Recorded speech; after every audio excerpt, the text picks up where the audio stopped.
Welcome to the 50th anniversary of Earth Day. How beautiful to collectively honor Mother Earth from all over the world. But this year, due to, of course, COVID-19, what we call the days of COVID, we're all doing this online, which interestingly comes with a silver lining. And that is that we're able to invite people from all over the world and to do all of that for free. Andrew Kaen, who's the producer of the event, felt that for this 50th year, to have people from all over the earth was, as Goldilocks said, just right. So a little bit of history about this special day that we're honoring, Earth Day. In 1970, 20 million Americans, that is some 10% of what was then the American US population, honored this day by taking to the streets and parks across the country, conducting teach-ins, learning and teaching about our relationship to nature. We have come to learn through reflection, meditation, indigenous wisdom, and the wisdom of the ages that nature is not separate from us, but we are it, and it is us. Taking care of Mother Earth is also to take care of ourselves. We've had historically conservationists, nature lovers, and the environmental movement itself could be said to have all started the entire movement with John Muir, the founder of the Sierra Club, back at the beginning of the 20th century. President Teddy Roosevelt also helped to advance the ideas of conservation with the establishing of a national park system. Decades later, naturalist Rachel Carson, author of The Silent Spring, who riveted our attention to the serious destruction of marshes and animal habitat, and of course our own, is really, you could say, the springboard of what we have today as the modern movement. 1970 is what we refer to as the beginning of the modern environmental movement, even though so much has happened for so long, going back to the indigenous people from all corners of the earth, to the Taoists and all other people connected to the earth. That was our way. But for Westerners, and after so much destruction that we have seen to our beautiful planet, we mark the beginning of the environmental movement really with the beginning of Earth Day, April 22nd, 1970. So interestingly, it should also be said that it was a Republican, President Nixon, who signed the Clean Water Act just after the Earth Day event, the Clean Air Act, and established the Environmental Protection Agency. Our cities and waterways were getting cleaned. And now, it also needs to be said, 50 years later, a different Republican president has reversed virtually all of the legislative acts of his predecessor and has really gutted the EPA. What were major steps forward became, in short order, major steps back. So our spirit now is doubly challenged, but our resolve and commitment is unstoppable. We are fighting for a favorable outcome for our species and all sentient life. And today's event is a symbol and a signal of exactly that. We have many organizations these days who are doing extraordinary acts of love and kindness toward Mother Earth on all levels, through ritual, through ceremony, through business, through legislation, some, and especially on more local levels, through organic growing without pesticides and chemicals. People care. The Sunrise Movement, the Pachamama Alliance, Citizens Climate Lobby, dozens upon dozens of people rising up to meet the challenge. Paul Hawken, in one of his books, Blessed Unrest, names thousands of organizations NGOs, social enterprise activities that are deeply engaged in making this world a better place, cleaner, environmentally resolved, and cleansed from the damage that we have done for so long. And that brings us to today's event. The challenges are many, but the care, the respect, the love of Mother Earth, the love of life itself is plentiful among our esteemed roster of presenters today, and I am sure that we're all in for a very special time. As the evening proceeds, you will feel increasingly that you are part of a very welcoming, loving community, celebrating what is so dear to us, and that's exactly what we want. We have speakers, Indigenous ceremony, musicians, and a lot of good cheer. So just a note of simple housekeeping. About 2 minutes prior to the end of each presenter or musician, I'm going to be hitting a bell, and that's a signal that you have 2 more minutes. And then if you hear another bell, that means really wrap it up. And I'll be beginning an introduction to the next speaker. So with that, I want to thank you all for being here from all parts of the world. And I want to just take one moment among us all to thank those people that are keeping our society rolling, that are taking care of the people who have been infected by the COVID-19 in hospitals and doctors' offices and clinics around the world. These people are true heroes. They are fighting for life, and they deserve to be honored by us today. So with that said, we can begin the first ceremony.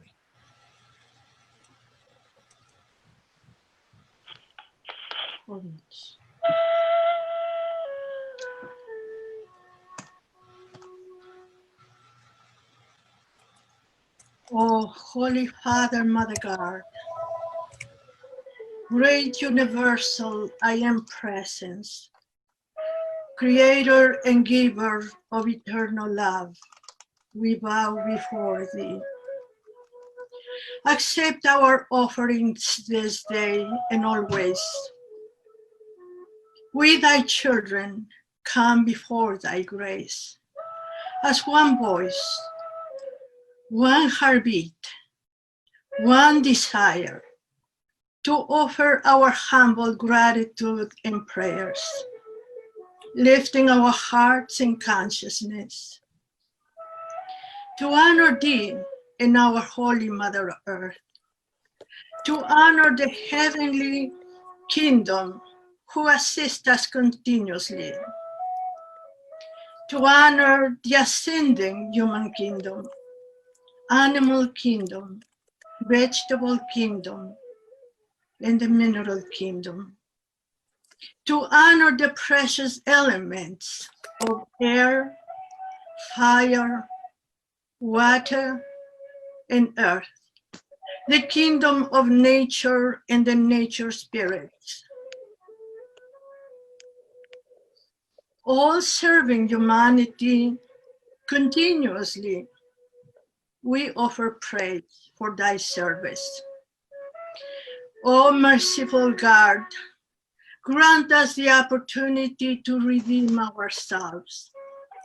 Grant us the wisdom to understand the magnitude of thy blessings of love, emanating through the holy virtues of faith, hope, wisdom, charity, constancy, purity, honesty, mercy, justice, compassion, fortitude, harmony, truth, peace, forgiveness, the power of unconditional love as the golden key to freedom.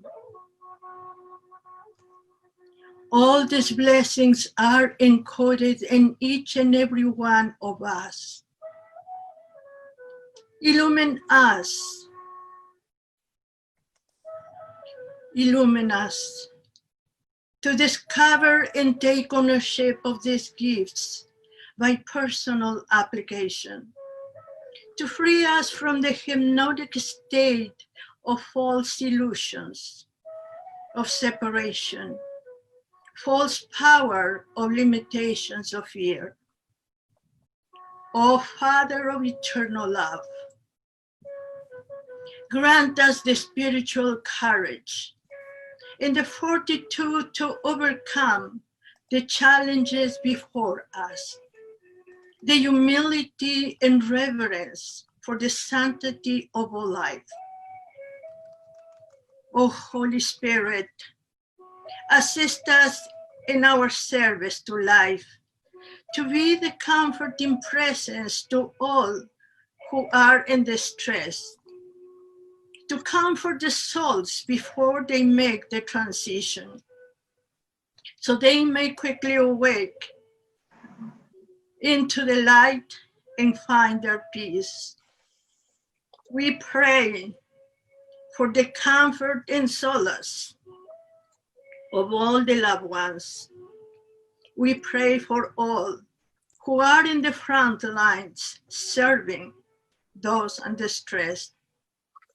We bless them. We pray for wisdom, for the leaders, for the wisdom of the leaders, that they may execute their duties in good conscience, knowing that their deeds are accountable to higher laws. We pray for forgiveness. We kneel before the law of divine justice for all the pain we had inflicted upon each other, for the desecration of our Holy Mother Earth. As we journey forward in thy love, behold thy children coming together to heal the earth and to heal each other, to restore the sanctity of family life. At last, thy children are awakening to our reality as one spiritual family, praying for to be worthy of thy grace in the fulfillment of our divine destiny. So be it, and so it is, ever expanding and world encompassing. We accept this done in thy holy name, in thy holy way, in thy holy love. Amen and amen. In thy name I am.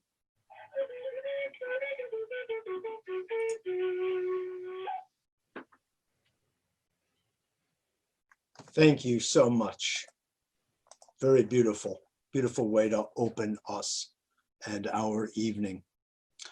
Now we'll be hearing for a few minutes from Rick Olphick, who is the founder of We the World and the We campaign at we.net. We the World creates and promotes programs, platforms, and campaigns that unite and amplify the efforts of changemakers working for peace, for justice, sustainability, and transformation.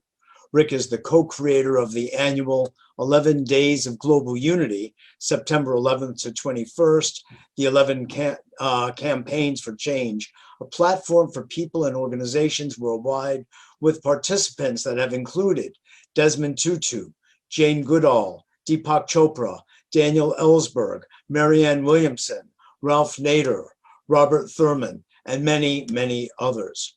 Rick is also, in his own work, prior to having started all of this, an award-winning composer and keyboard player who has performed with Queen Latifah, Phoebe Snow, Carlos Santana, Bernadette Peters, and Judy Collins, to name a few. Rick. Thank you so much, Mitchell. I'm having a little technical challenge here, but I think it's happening. Okay, so here we go. Okay, You're our technical master. So Yeah, it's important you get it. it's there are a few things that are, you know, with all of these participants and all these amazing participants, it's kind of slowing the whole system down. Oh, that means we're shifting the planet already. Exactly. One Zoom meeting at a time. So anyway, thank you so much, Mitchell, and welcome everyone to this incredible event. It's an honor and an inspiration to be part of this World Peace Earth Day celebration. I want to express deep gratitude to all the speakers and performers and everyone who worked to make this event possible, especially Andrew Kaen, who has been producing this extraordinary event with We the World for 13 years now. Congratulations, Andrew. So, I second that. yes, exactly. So today, Earth Day is the culmination of what We the World calls Earth Month, which starts on the original Earth Day proposed by our dear friend John McConnell to be the to start on the equinox itself. So the original Earth Day was right on March 20th, the change of the seasons.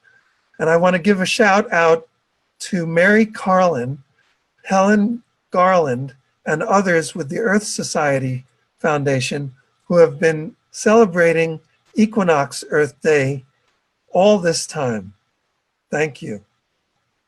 Journalist and activist Bill McKibben has been warning about global warming for over 30 years. Today, he gave a stark look back and he said that over the last 50 years, we've lost half the sea ice in the summer, in the Arctic in the summer. The chemistry of the oceans has changed dramatically. We've lost some of the biggest living things on the earth, like the Great Barrier Reef, the large parts of our rainforest, and half the wild animals in the world are dead now compared to 40 years ago, according to the World Wildlife Fund. 11 years ago, Bill McKibben made one of the first videos to support We the World's launch of our We campaign. He called it Why We and Why Now? And that question couldn't be more important even right now. So the coronavirus pandemic makes it clear that the well-being of all members of society and the very survival of society itself depends on the health and well-being of each member of society.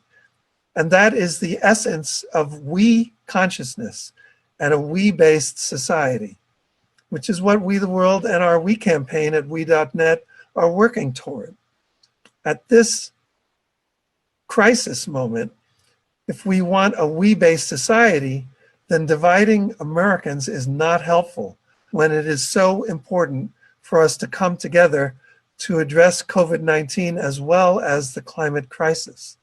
For example, the divisive idea of an immigration ban at this moment to save some jobs totally ignores the millions of American jobs that continue to be lost due to outsourcing by corporations in China and other parts of the world, as well as the big push to expand automation.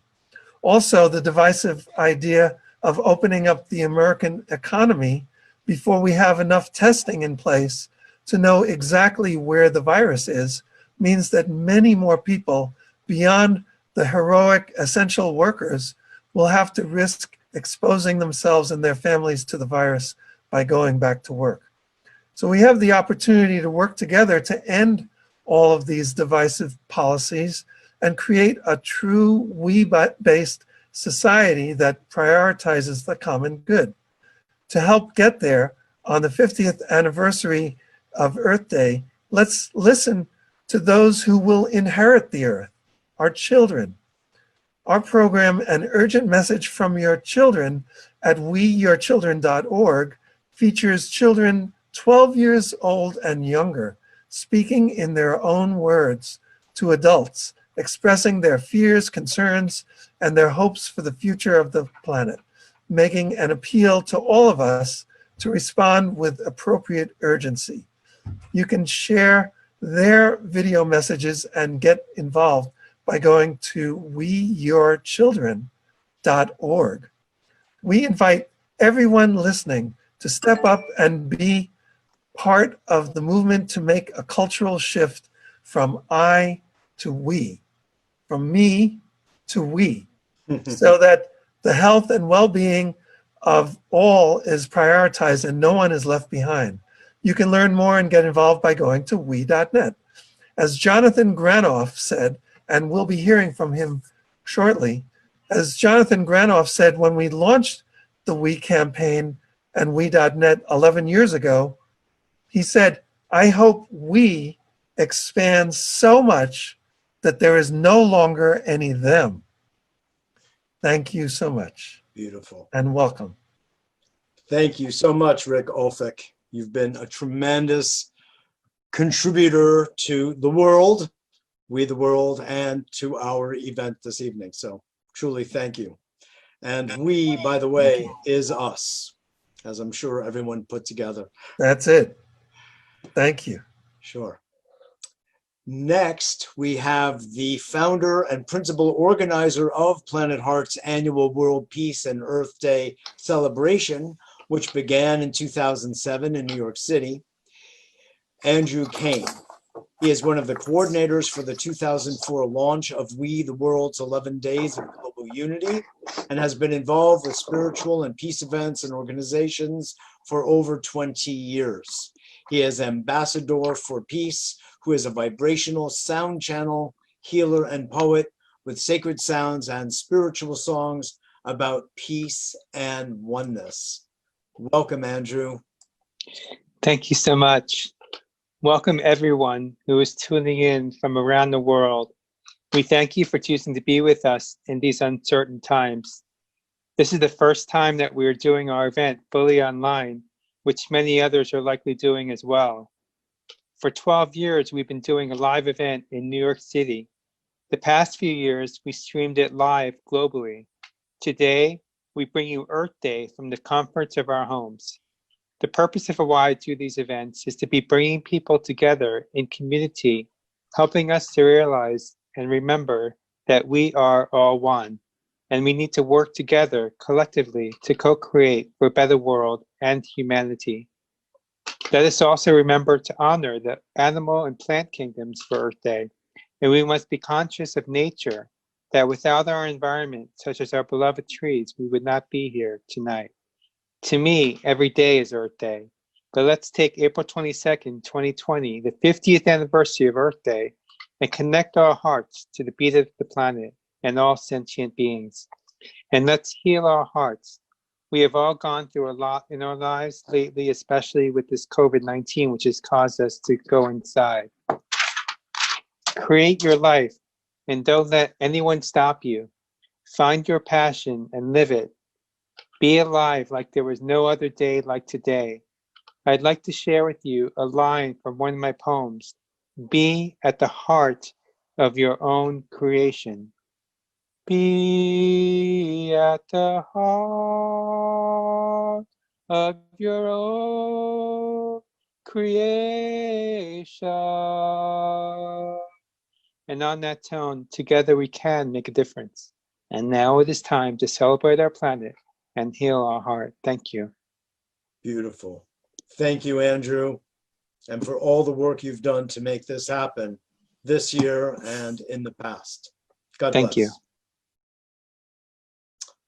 Now, Peter Rogina with the Peace Lights. Hello, everybody. This just fell from behind me. Greetings. This is the fourth year that Peace Lights is a part of this this great event. So thank you to Andrew, and it's beautiful to be doing this at the same time when we have a golden jubilee going on. So the peace lights you see in one of the windows here, my phone just died, so there it is. It's coming up as peace lights. That has been around for 5 years. In fact, the first time it ever was brought out into the public was 5 years ago today. And what happened was the New York Peace Coalition had adopted peace lights as their international symbol of peace and nonviolence. And today, 5 years ago, peace organizations from 14 other countries adopted peace lights as their international symbol of peace and nonviolence. So it's played on 6 or 7 continents. Later that summer, the United Nations International Year of Light endorsed peace lights. And here we are today. So the colors represent the different cultures of the world.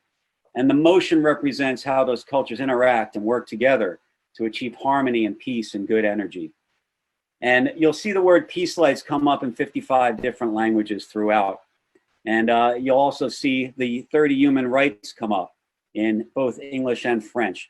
But the thing is that we're in this situation now around the world where as we come out of this COVID restriction time period and have a recalibrated sense of the scale of things and the interconnectedness of things, there's great power in anything that can connect people from far away with a common experience.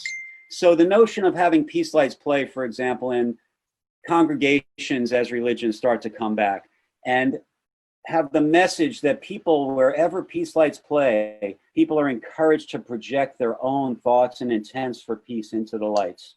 That's a very powerful notion. And that's a very empathy-inducing sort of sentiment that is nicely complemented by lights that have a good energy. So it's great to be back here. Thank you very much for everybody for your ongoing support. And I'm going to post a link to the YouTube of Peace Lights in the chat here in a second. And if you want to try and put it on your phone and let it be behind you somewhere in your field of view, that'd be great.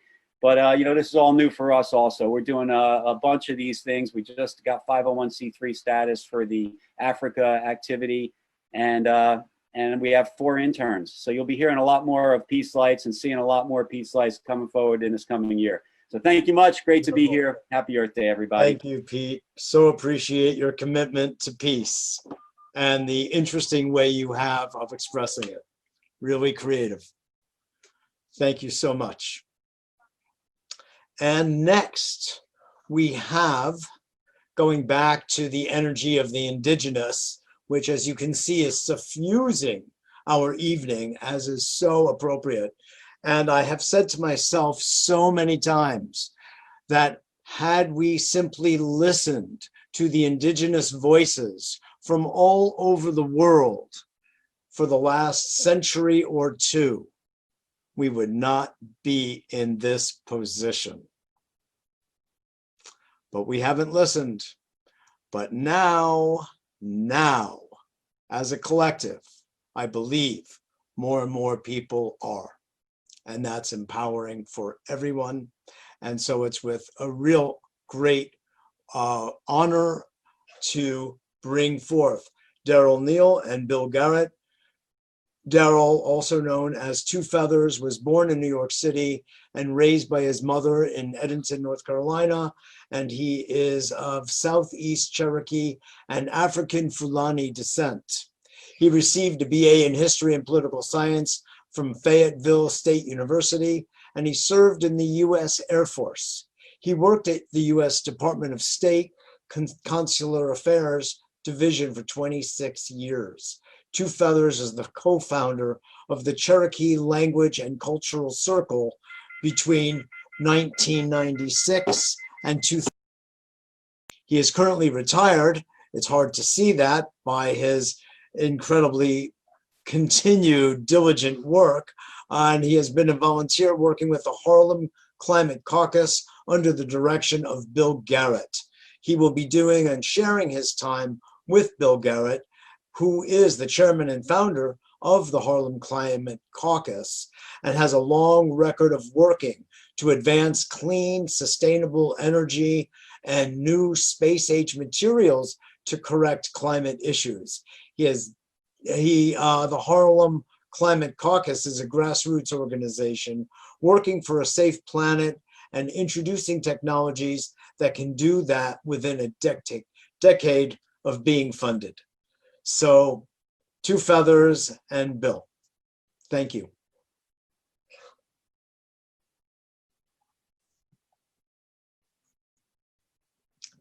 Two Feathers, are you around?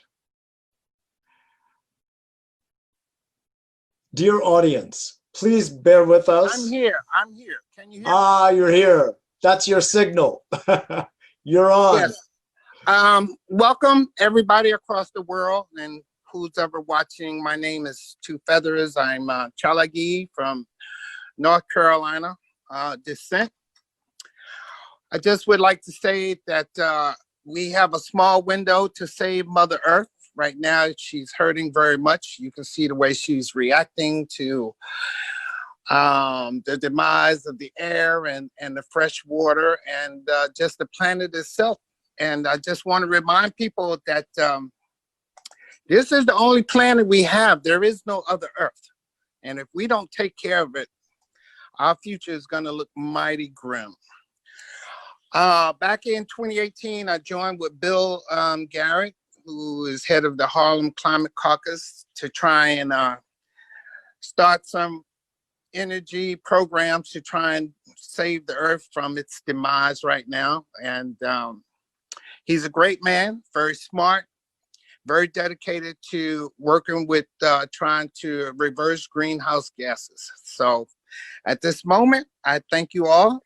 Thank you, Two Feathers. I want to introduce one of our keynote speakers, Dr. Guy McPherson, who is an American scientist, professor emeritus of natural resources and ecology and evolutionary biology at the University of Arizona. He is best known for promoting the idea of near-term extinction, NTE, a term he coined about the possibility of human extinction as soon as 2030. In May of 2009, McPherson began transitioning to living on an off-grid homestead in southern New Mexico. Guy authors a blog called Nature Bats Last that focuses on global climate change, energy decline, and the possibility of human extinction due to the increasing accumulation of greenhouse gases in the atmosphere. On November 1st, 2015, Guy McPherson was interviewed by Bill Nye on National Geographic Explorer. Guy has been a guest on A Better World radio and TV a couple of times. I feel what he has to share with us is of tremendous importance, and it's with great love and respect that I have invited Guy to join us today. Thank you so much, Guy. Thank you, Mitchell. I appreciate it very much. I'm going to try to share my screen. Wish me luck, and that will allow you to see some slides. There we go, more or less. I am Professor Emeritus of Conservation Biology at the University of Arizona, and as a consequence, I will be speaking about some evidence today. I was asked to speak about the evidence underlying climate change. You can find everything that I'm going to say today and a lot more, if you're not depressed enough when I'm done, at guymcpherson.com. That is the blog that Mitchell mentioned, Nature Bats Last. The question I have for today, and I will start with it and I will come back around to it, is what shall we do? What shall we do? What is worth doing? And most of us ask these questions initially at the level of family and friends, and then at the level of community. Some people ask them at the level of society. And I have a quote there attributed to Gloria Steinem, indicating that the evidence I present might indeed set you free, but first it won't necessarily make you very happy. The questions have never been more pressing. What shall we do? What is worth doing in the midst of a pandemic, in the midst of a mass extinction event, in the midst of abrupt, irreversible climate change? And so I would ask you to consider those three levels of organization, family and close friends, community and society, as I go through this series of slides with you. First, we'll start with the pandemic, and I will spend just a little bit of time sharing evidence about each of those three topics. The current pandemic has been described and predicted by many scientists, primarily epidemiologists in the past. As a minor example, I was delivering the commencement address back in August of 2007, nearly 13 years ago, and I was focusing on the four horsemen of the apocalypse, as described in the Gospel of John. I indicated that we'll see pestilence in the near future, what we call disease, when it happens one person at a time, making a big comeback. And here, not surprisingly, we are. We're also in the midst of a mass extinction event. There have been six previous planetary history. We are in the midst of the seventh. Most people think that it's the sixth because it was described that way for a long time. But then quite recently, another extinction event was found and reported in the peer-reviewed literature. A mass extinction event occurs when at least 50% of the species on the planet go extinct. We're in the midst of the Anthropocene, which is ongoing. According to the United Nations Environment Program, in a report released August of 2010, we are driving to extinction some 150 to 200 species per day. That was their estimate in 2010. Subsequently, based on empirical evidence, we know that the numbers are higher than that. We are actually driving to extinction more than 200 species every day. And yet, in the peer-reviewed literature, in this case in Science Advances, the report is that we are entering the sixth mass extinction in 2015. We had already been in that current ongoing seventh mass extinction event for a while at that point. Lead author of the paper, Gerardo Ceballos, points out that life would take many millions of years to recover, and our species itself would likely disappear early on. 2 years later, approximately, again in the peer-reviewed literature, the title of the paper includes the words biological annihilation, words that I had never seen previously in the peer-reviewed literature and have only seen one time since this paper came out in July of 2017. As the second author of both of those papers points out, Paul Ehrlich, the conservation biologist, quote, "We're toxifying the entire planet." Currently, the rate of change, the rate of environmental change, which is what I studied as a conservation biologist for many years and continue to study, the rate of environmental change is outstripping the ability of vertebrates and mammals to keep up. And we are vertebrate mammals. According to a 2013 paper, again peer-reviewed, and using the Intergovernmental Panel on Climate Change's gradualist approach, the environmental change is proceeding 10,000 times faster than vertebrates can adapt. More recently, Davis and colleagues report that mammal diversity will require millions of years to recover from the current biodiversity crisis. And even if extinction rates slow to pre-anthropogenic background levels, which is difficult for me to imagine, recovery will likely take millions of years. So we're talking about an event, a mass extinction event, which has happened in the past on planet Earth, and which, based on those events, points us to real trouble. We're in the midst of abrupt, irreversible climate change. Dan Coates, a relatively conservative individual, director of national intelligence for the United States in the Trump administration, took to Capitol Hill in February of 2018, a little more than 2 years ago, to warn of abrupt climate change. The Intergovernmental Panel on Climate Change, one of the most conservative scientific bodies in world history, indicated in their September 2019 report that climate change is irreversible, and they attributed this to a too warm and continuing to warm ocean on Earth. As with other organisms, human animals require habitat. I turned to the Merriam-Webster Online Dictionary for the simplified definition of habitat, the place or environment where a plant or animal naturally or normally lives and grows. Where do we naturally or normally live and grow? Right here on Earth, in a variety of ecosystems. We can survive for a while on the International Space Station, in nuclear submarines, at McMurdo Station in Antarctica, but those places are not habitat for human animals. Indeed, we have to transport in the ability to drink and eat and dispose of bodily fluids, not to mention maintain the body temperature, into each of those three locations. So when we think about habitat, we generally think about other organisms, but the idea applies to human animals as well. It could be that we have locked in human extinction due to loss of habitat via the death by 1,000 cuts route. After all, an increase of 1.5 degrees, this means 1.5 degrees above the 1750 baseline, will lead to the extinction of humankind altogether. That's the worst case scenario presented in April of 2019 in a paper published by the European Strategy and Policy Analysis System. So this is a comprehensive summary and analysis of where we were at the time, just about a year ago. Well, at that time, and for about 2 years before then, Earth was at least 1.73 degrees above the 1750 baseline. That was the highest global average temperature with Homo sapiens present on this planet. And consequently, we have passed the 2 degrees Celsius above the 1750 baseline that we have been warned about for many years as the point we absolutely could not cross. And that appears to have occurred in February of this year.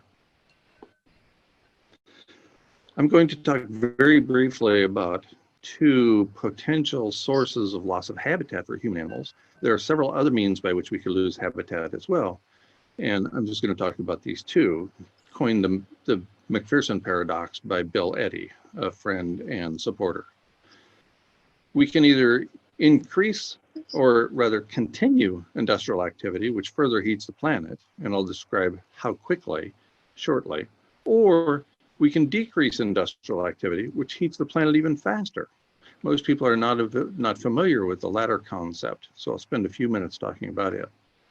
First, civilization itself as a heat engine. Tim Garrett, professor of atmospheric sciences at the University of Utah and formerly department head of the atmospheric sciences department, treats civilization as a heat engine in a series of papers that he has had published in the peer-reviewed literature. And what he means by this, and the idea is supported by abundant evidence, is that it doesn't really matter whether we power industrial civilization with fossil fuels or with wind turbines and solar panels. Regardless, civilization acts like a heat engine and continues to overheat a planet that already has a fever. How fast? According to a peer-reviewed article by Burke and colleagues published late December 2018 in, again, a peer-reviewed journal in Proceedings of the National Academy of Sciences, quote, our study suggests that climates like those of the Pliocene will prevail as soon as 2030 in the current era and persist under climate stabilization scenarios.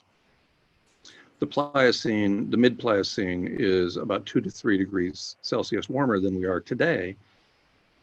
This paper is based on the IPCC, the Intergovernmental Panel on Climate Change's representative concentration pathways, which have been repeatedly shown to be far too conservative.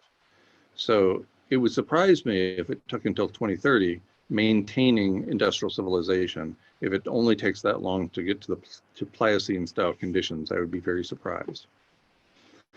What about decreased industrial activity? How does that operate? Most people are unfamiliar with this idea. You can see Homer Simpson there lying with the sleeping bag and the pillow that are methane and carbon dioxide, 2 greenhouse gases that are relatively well known. Water vapor is a 3rd greenhouse gas, as there are 40 more. So they continue to warm the planet, but at the same time, industrial activity produces these greenhouse gases. Industrial activity also puts the aerosols into the atmosphere, and these aerosols act as something like an umbrella to prevent sunlight from reaching the Earth to begin with, and therefore heating it. So as long as we have the aerosol masking effect, sometimes called global dimming, in place with these aerosols, we will continue to keep our planet relatively cool. Now, the really bad news is that the heating locked in from carbon dioxide at the current level, the heating will continue for at least the next 1,000 years, again, according to the peer-reviewed literature. And the aerosol masking effect, to which we are contributing daily with industrial activity, goes away in somewhere between 5 days and 6 weeks. 5 days, according to James Hansen and colleagues, and about 6 weeks seems to be the consensus among other climate scientists. So if we lose global dimming or the aerosol masking effect, we will experience a very abrupt rise in global average temperature, far faster than almost any species on the planet will be able to keep up with. The evidence points to about a 20% reduction in industrial activity, leading to a 1 degree Celsius temperature rise. And this based on a series of papers that I'll mention a couple of shortly. And if that's the case, if the evidence actually is accurate, then COVID-19 might cause the extinction of humans, and therefore the extinction of all life on Earth. And I'll point to those connections shortly. Already at about approximately 2 degrees Celsius above the 1750 baseline, we're seeing fires, the likes of which we are unable to keep under control. We are seeing floods that are destroying crops. We're seeing droughts that are destroying crops. We're seeing floods and droughts sometimes within a year. For example, in the central United States over the course of the last year and a half. These are the kinds of events that are contributing to the removal of habitat for our species. We've been fortunate so far in that the apparent reduction in the aerosol masking effect due to COVID-19 occurred early this year. So all of the trees had their carbohydrate stored and ready to leaf out this year. The fires hadn't started yet when the COVID-19 crisis broke out early this year. And I strongly suspect we will witness the consequences of that 20% reduction in industrial activity in the relatively near future. And here I'm talking about during the coming fire season, the wildfire season, and also during the flooding and drought season in various parts of the planet. The aerosol masking effect, according to the lead author of the paper listed there at the bottom, Rosenfeld, in the premier scientific journal, Science, released on February 8th of 2019, the Sustainability Times did an interview with Rosenfeld shortly before that paper came out and concluded that the cooling impact of the aerosol particles, much of which are pollution that humans have been pumping into the atmosphere, is nearly twice what scientists previously thought. Now, the paper by Rosenfeld and colleagues in Science cites the paper by Levy et al. In Journal of Geophysical Research, Atmospheres. And that paper, the one by Levy and colleagues, found that as little as a 35% reduction in industrial activity will trigger a 1 degree Celsius global average temperature rise. So it seems that if the masking has been underestimated by half, then as little as a 20% decrease in industrial activity will trigger this kind of temperature rise. I think that has already happened. It's already underway as a result of reduced industrial activity, first in China, then in India, and now in a large region of Eurasia. But we just haven't observed the impacts yet because it happened at just the right time. If we see the crop failures I expect later this year, then it will be pretty easy to attribute the crop failure to the loss of the aerosol masking effect. Well, extinction of all life on Earth, that seems crazy until you look again at the peer-reviewed literature, in this case, a paper in Scientific Reports, that for the second time ever in my extensive career as an academic scientist, I've seen the word annihilate or annihilation in the title. Co-extinctions annihilate planetary life during extreme environmental change. What's extreme environmental change? According to this paper, 5 to 6 degrees Celsius global average temperature rise. We're about 2 degrees above the 1750 baseline. We could easily see an additional 6 or 8 degrees as a result of environmental changes going on right now. In fact, in an interview of Strona conducted coincident with the release of this paper, Australia's SBS News reports, our paper demonstrates that even the most tolerant species ultimately succumb to extinction when the less tolerant species on which they depend disappear. Sorry, I'm a little distracted by the apparent child who's hacked into the system and is spelling words out on my screen here, and presumably on yours too. It seems the paper could not have drawn more attention to humans. Our paper demonstrates that even the most tolerant species, for example, those capable of living at McMurdo Station in Antarctica, or capable of living in the International Space Station, will ultimately succumb to extinction when the less tolerant species on which they depend disappear. And here I'm thinking about filter feeders that keep our water clean. I'm thinking about pollinators that pollinate our crops and give us the food to eat, and the decomposers that break down woody material into soil so that we are allowed to repeat the cycle of growing food yet again.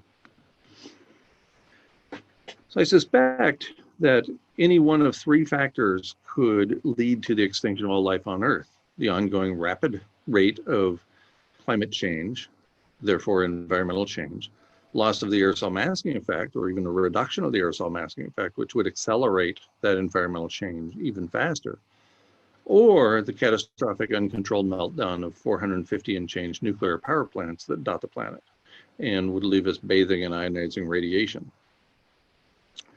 So the question then comes up, what shall we do? What is worth doing? And I encourage you to ask these questions of yourself, of your community, of your family and friends, perhaps even of society, now that we're in the midst of a pandemic, in the midst of a mass extinction event, and in the midst of what appears to be abrupt, irreversible climate change.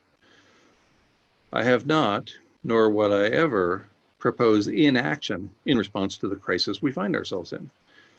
One of the influential people in my early life was Edward Abbey, the desert anarchist and author of many books, who routinely wrote that action is the antidote to despair, and occasionally he wrote, "Sentiment without action is the ruin of the soul." I have been participating in action trying to ward off the crisis or make it less bad for most of my adult life. Somebody with which most of you are perhaps more familiar with is Viktor Frankl, the Jew incarcerated by the Nazis during World War II.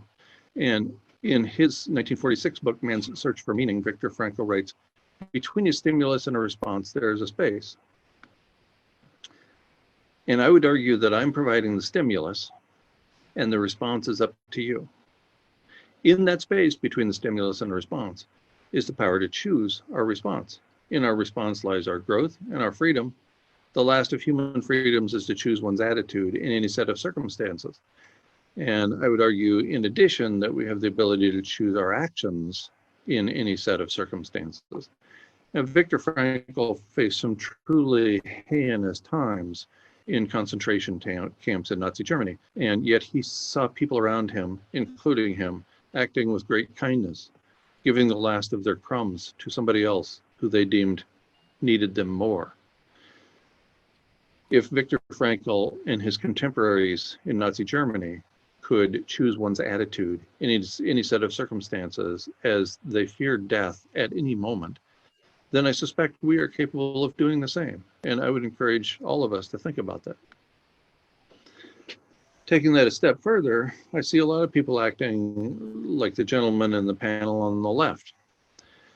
Recognizing that life is short, they spend as much time as possible on the internet arguing with strangers about politics. I've been there, guilty as charged, many times myself. Today, however, I try to spend as much time as I can with the people I love, including my partner shown there, with whom I occasionally have the opportunity to dance, even in this rental home we occupy, because we can still play music. We can still connect on a very physical, visceral, and intimate basis in our everyday lives. I'll quote just another individual that most of you have probably heard of Ralph Waldo Emerson, the American writer. The purpose of life is not to be happy. And that comes as a surprise to most of my students when I inform them that the purpose of their life is not to be happy. It is instead to be useful, to be honorable, to be compassionate, to have made some difference, that you have lived and lived well.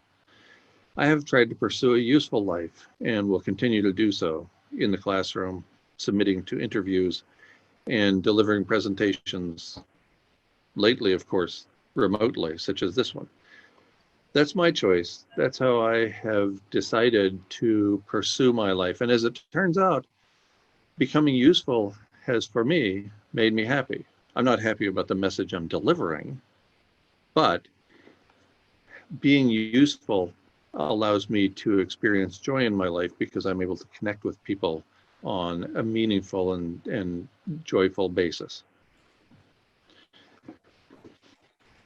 As Homer pointed out in the Iliad some 2,800 years ago, any moment might be our last.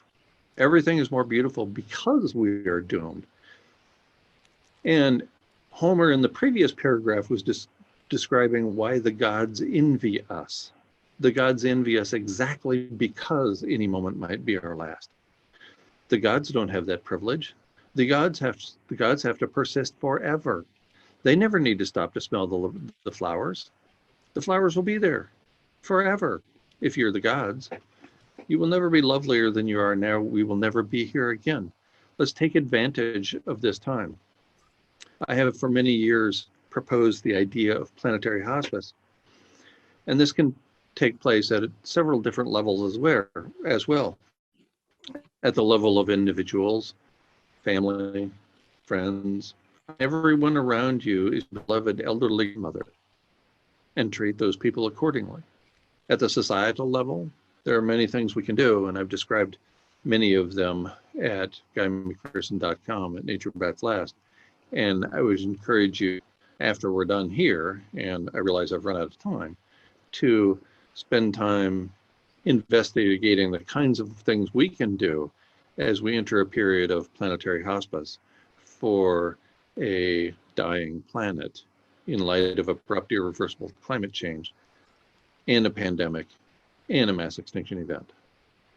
Thank you all very much for your attention. Thank you to Mitchell and the crowd for inviting my participation here. If you want to contact me further, you can find my email address at GuyMcPherson.com. Thank you very much. Guy McPherson, thank you so much. It is a sobering presentation, to put it mildly, and it's also invigorating because at the end of the day, if I may just say, we meet our maker, and we can do it with a sense of dignity, and we can live a life well spent. As one of my great mentors, Werner Erhard, said, that what he wanted on his epitaph was to say, totally spent. So the point is well made. I'll be talking about some of the points you made in my talk a little later. So thank you. And a message about kindness and being good to each other, I think, is a very important takeaway that I take from all that you were sharing. So thank you. Heidi Little. Let me do a little introduction of this lovely woman. And that is to say, once I find your bio, which I have here, it is a love and light vocalist, award-winning songwriter, performance and recording artist, and a self-love empowerment re-educator, a planetary children's advocate, and director of International Children's Month. So Heidi, welcome to our beautiful event tonight.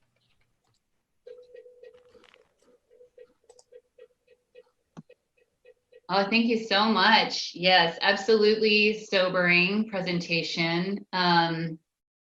but I was asking myself the same questions this day. You know, we're celebrating Earth Day and it's a celebration, yet we still have so much to conquer and to figure out how we're going to move forward and what we're going to do as we move through this portal to make this into a different vision, right? Something that everyone is involved in and activated in as love in action.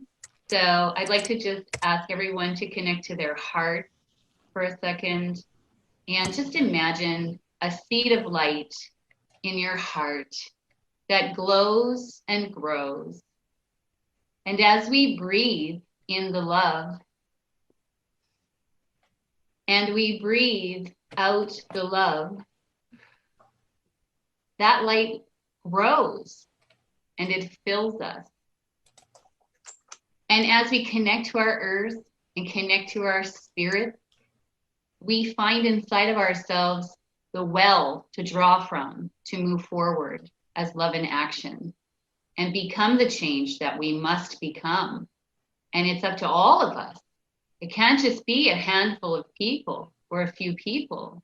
It must be our human family, because this is our home. And I know we love it. And I know we love the water. I see us at the beaches. I see us in the forest.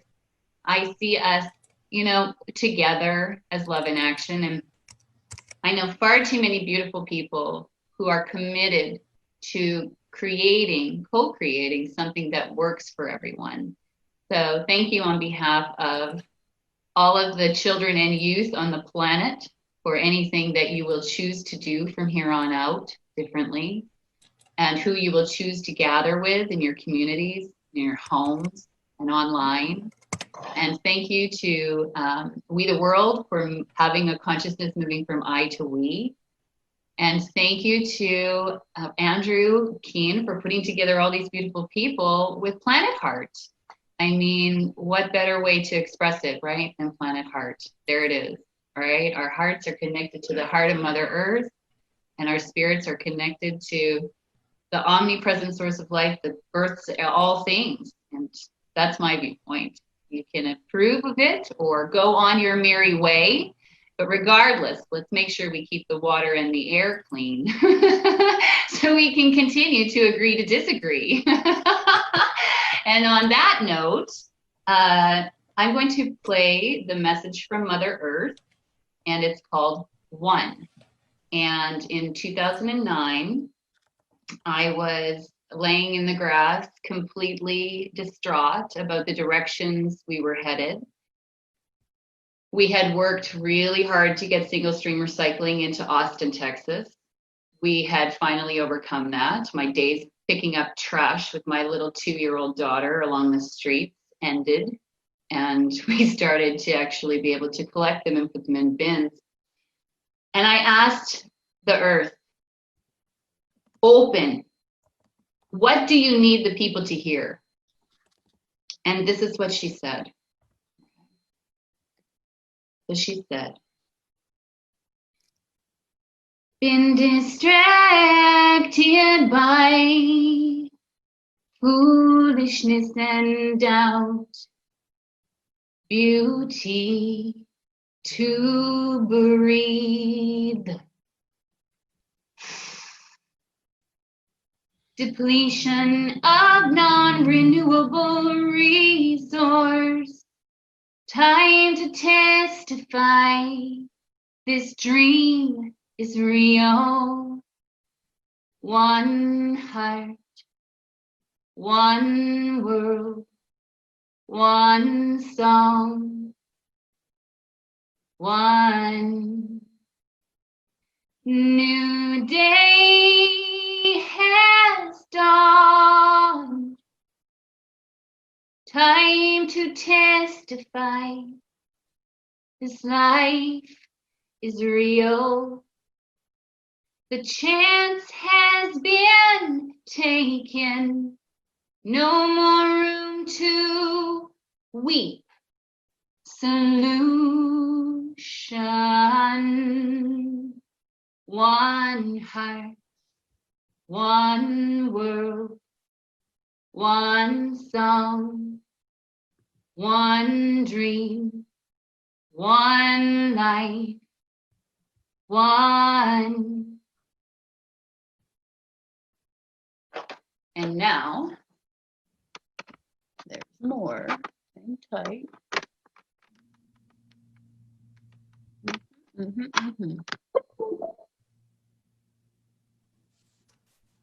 She said,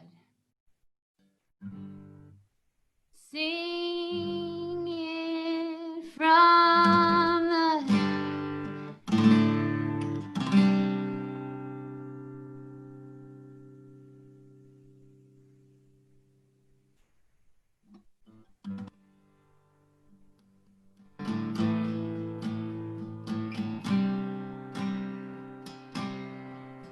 so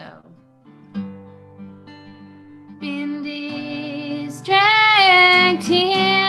by foolishness and doubt, beauty to breathe, depletion of non-renewable resource, time to testify this life is real. One heart, one word, one song, one.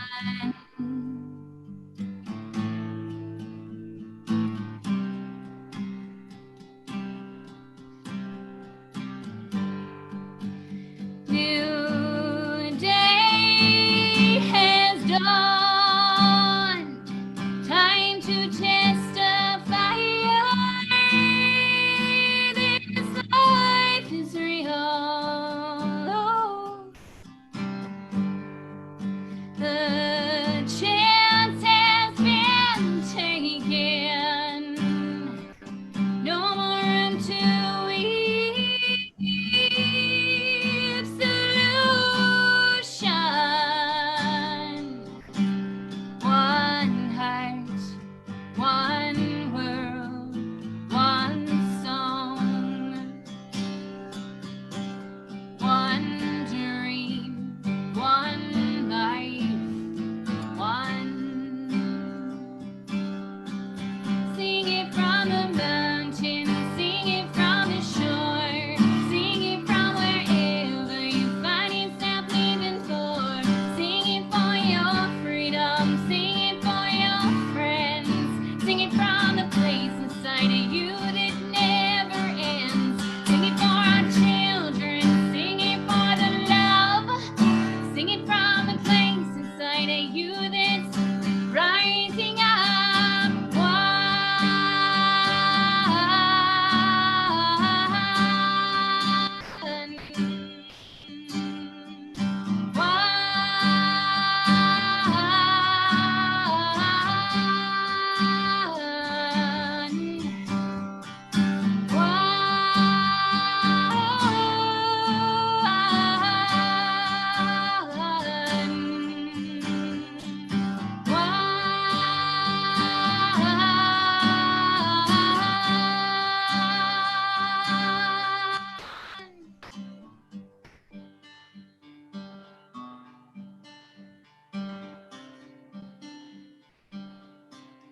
You know we have begun,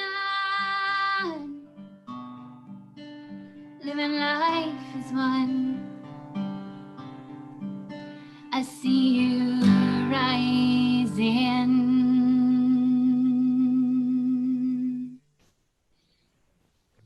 Love you. Beautiful, Heidi. Thank you so much. That was awesome.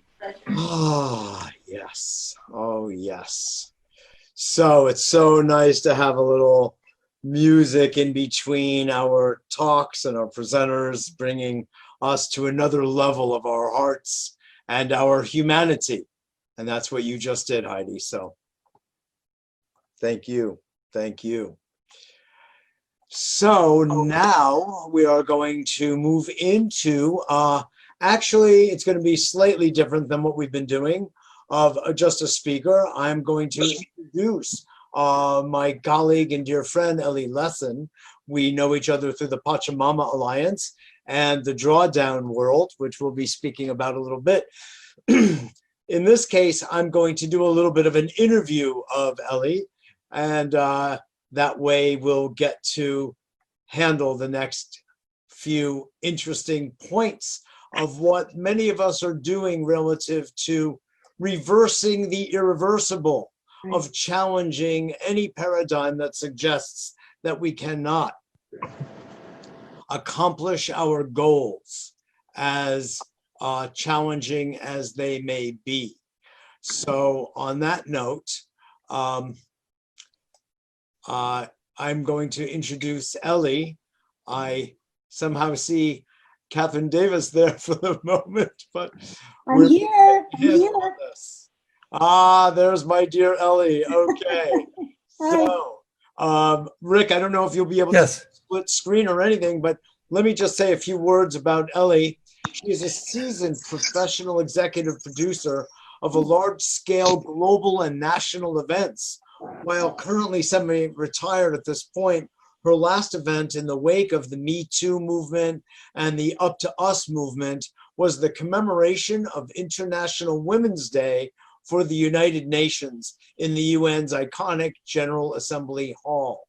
Elly also heads up Drawdown, a series of solutions proposed by hundreds of environmental scientists from around the world that were brought together in a compendium called Drawdown by Paul Hawken and Catherine Wilkinson, both of whom have been guests on A Better World Radio and are definitely mentors of mine. So and Mitchell, why don't I tell people who you are? Yeah. So when you can, then you can proceed with the interview. How's that? Voila. Okay. So Mitchell Rabin is an international speaker, impassioned environmentalist, and I'm going to switch views here. Yes, he's an impassioned environmentalist, stress management consultant, and host of A Better World TV and radio, which has been on the air since 1993. He is founder, president, and CEO of A Better World Foundation, a nonprofit organization which uses media, education, communications, and social enterprise for creating a more educated and inspired society that is more humane and sustainable. I could go on and on and on, and I think it might be good for us to just move into the interview, but thank you, Mitchell, for your ongoing service. Take it away. Pleasure. Thank you so much, Rick Ulfik. You and I have been doing this dance together for a long time. Indeed. That's for sure. Elly Lessin.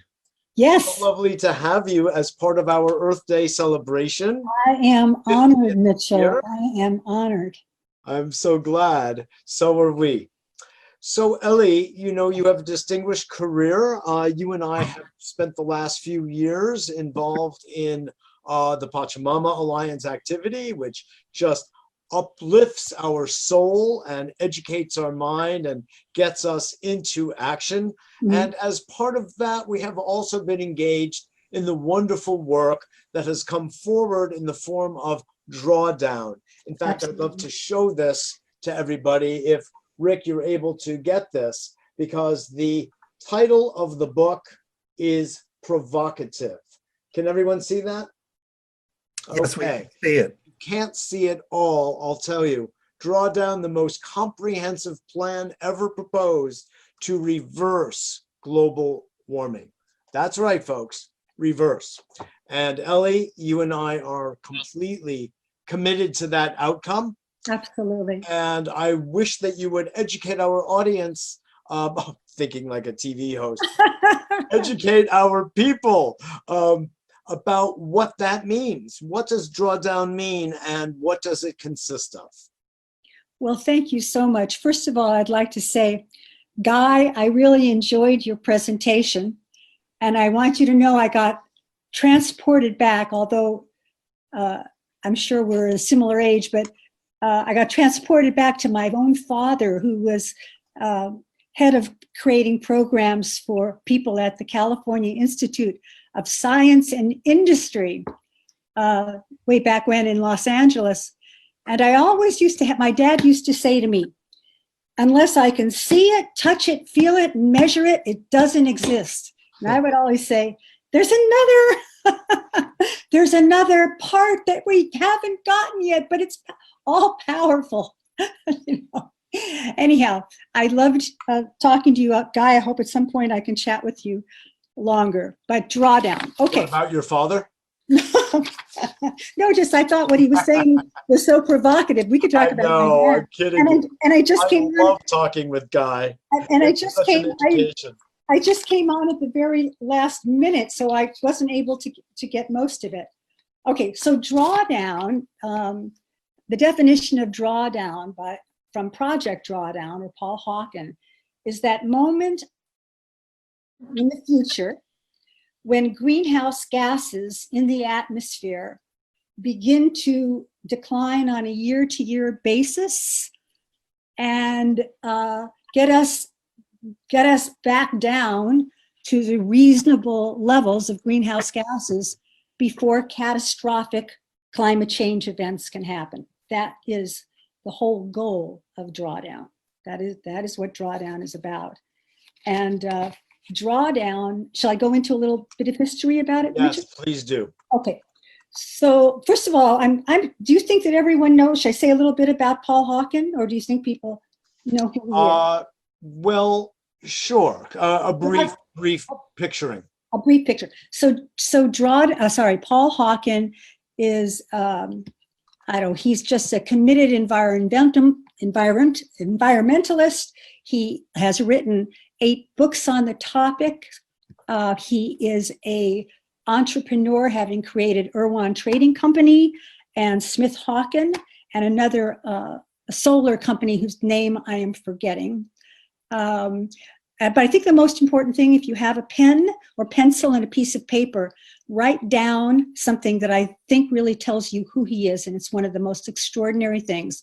It is a commencement address he gave in 2009 in Portland, Oregon, to a graduating college class. And the name of this, if you Google it, is "You Are Brilliant and the Earth is Hiring." You are brilliant and the earth is hiring. This will be a gift to you if you haven't looked at it. And it will tell you everything that you need to know about Paul Hawken. So I'm going to add something to that, Elly. Sure. Please. Which is that since you're making recommendations of links, sure. is the talk that he gave and is well known for as well to the Bioneers Conference on his book called Blessed Unrest. Yes, Blessed Unrest. I made reference to earlier, which lists, I think the list is so long of organizations that are doing good things on the planet, on grassroots, all the way up to high levels of industry, corporate, and heads of state. Yes. That we don't know of, that doesn't hit the news, that is really changing the way things are going. And if you have any question, when you start to feel down and a little depressed at the damage we have done, which is vast, and as wonderful Dr. McPherson was pointing out, the consequences of, you will start to feel revivified, because what is actually happening at ground zero, if you will, is phenomenal. Oh, it really is. And us are all part of it. Right. I think he called it sort of the invisible social movement that is transforming the world or something, or the most powerful movement. And it's not a white male vertebrate. He calls himself a charismatic white.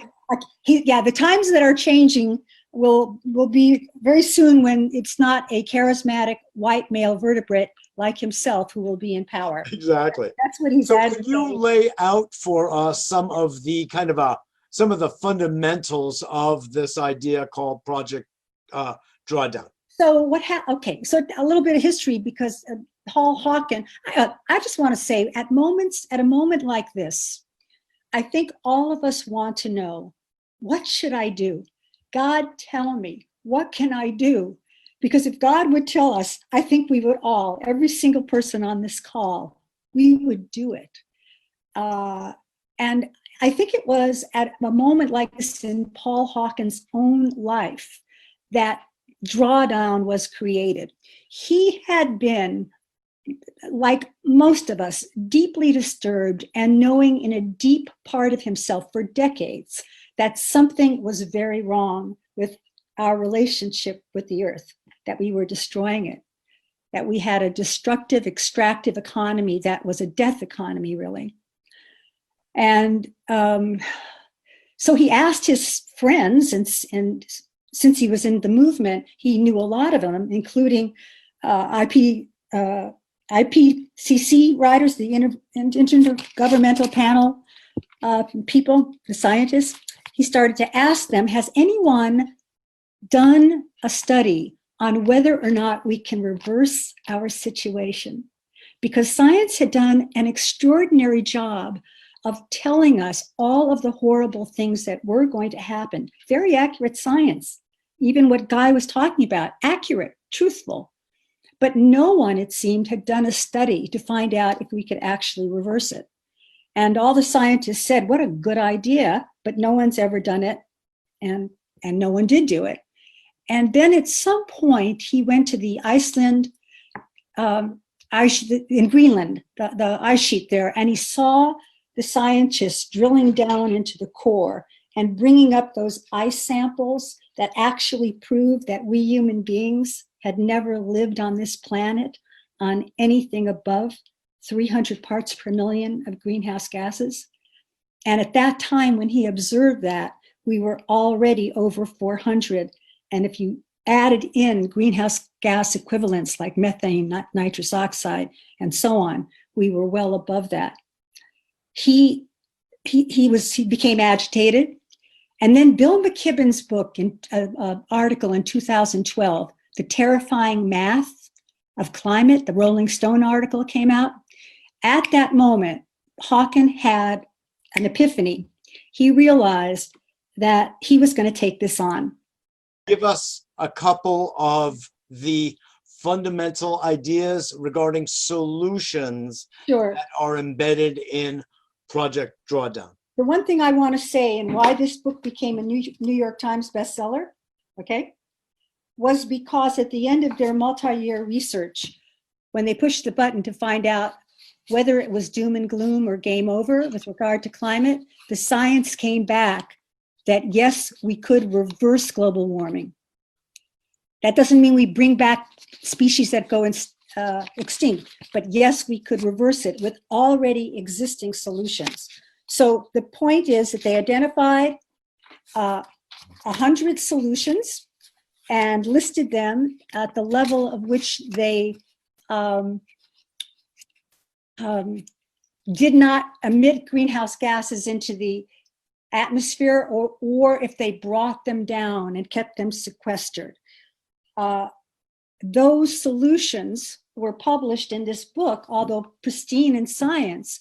It's made for lay people such as myself, so that regular people can get involved in the effort that we have to take right now, because now is the time that we need to move on this. They just did, so this was Drawdown 1, and they just came out last month with Drawdown 2.0 after 3 years, and the research remains the same. The consensus is that yes, we can do this by mid-century if we scale up these already existing solutions. You wanted me to mention some of them? Okay, hold on. So I'm not going to talk about the ones that are what we would expect, like wind and soil. Wind and solar. Food, I'll mention some. Food waste reduction and plant-rich diets together curb demand. They curb deforestation and associated emissions. Refrigeration management was number one. Those HFCs escaping in the air, they are more powerful by 1,000 to 9,000 times more damaging than CO2. Restoration of temperate tropical boreal forests, which are powerful, vast carbon sinks, are an enormous drawdown solution. Indigenous peoples' land management and stewardship, telepresence, like we're doing right now, communicating with one another without having to travel, that is a drawdown solution. And for me, most fascinating as a feminist, access for all women to high quality voluntary reproductive health care and education. Because if women become educated and they become persons on their own, so to speak, instead of having an average of 5.6 children, they wind up having 2 children. They have jobs, they have resources, which they pour into those 2 children, and it becomes a virtuous cycle of not only a family getting better, but of us, a town getting better, a city getting better, a country getting better, a nation getting better, and I think a world getting better in the empowerment of girls and women. That's beautiful. Okay, here's the most important thing. This is really important. The bottom line about this is that we can solve the climate crisis, and the solutions also bring social justice and equity, jobs, health, and well-being. So if we do it right, we can shift the way we do business from exploitive and extractive to restorative and regenerative, from a death economy to a life economy, and the world, and move closer to the world that we all want. That's the work of Drawdown. God bless you. Thank you so much. And I want to just thank you for the initiative you have taken in leading the project Drawdown in New York City. Of course, I've been so connected with you for these last few years. Hasn't it been extraordinary? Putting things on, you know, at Society for Ethical Culture, etc. We've done some wonderful things. Mitchell, I just want to share, can I just share with the crowd just really quick? You know, we really don't have the time, Elly. That's not the time for this, but thank you. But the point remains that I want to give Elly the credit because I know I've worked side by side with her and extraordinary things happen, amazing things happen in her presence. And thank you. You're welcome. For your beautiful work. Mwah. It's so important what is going on here with Project Drawdown in New York City and in fact across the country, because it is truly all about solutions and solutions that we can do really in our own kitchen, in our own backyard, as well as globally on a large scale. And Elly shared a few of those with us. So with that, I again say thank you. Our next guest is our other keynote speaker, Jonathan Granoff. And at the end of his talk, we will be bringing in the incredible music of Michael Fitzpatrick, who is a dear friend of both Jonathan's and mine. Jonathan, a few words about him, is president of the Global Security Institute, a 2014 nominee for the Nobel Peace Prize. Jonathan is also an attorney, author, and international advocate, emphasizing the legal and the ethical dimensions of human development and security with a specific focus on the threats posed by nuclear weapons. He has also been a guest on A Better World some time ago, and it's time to do that again.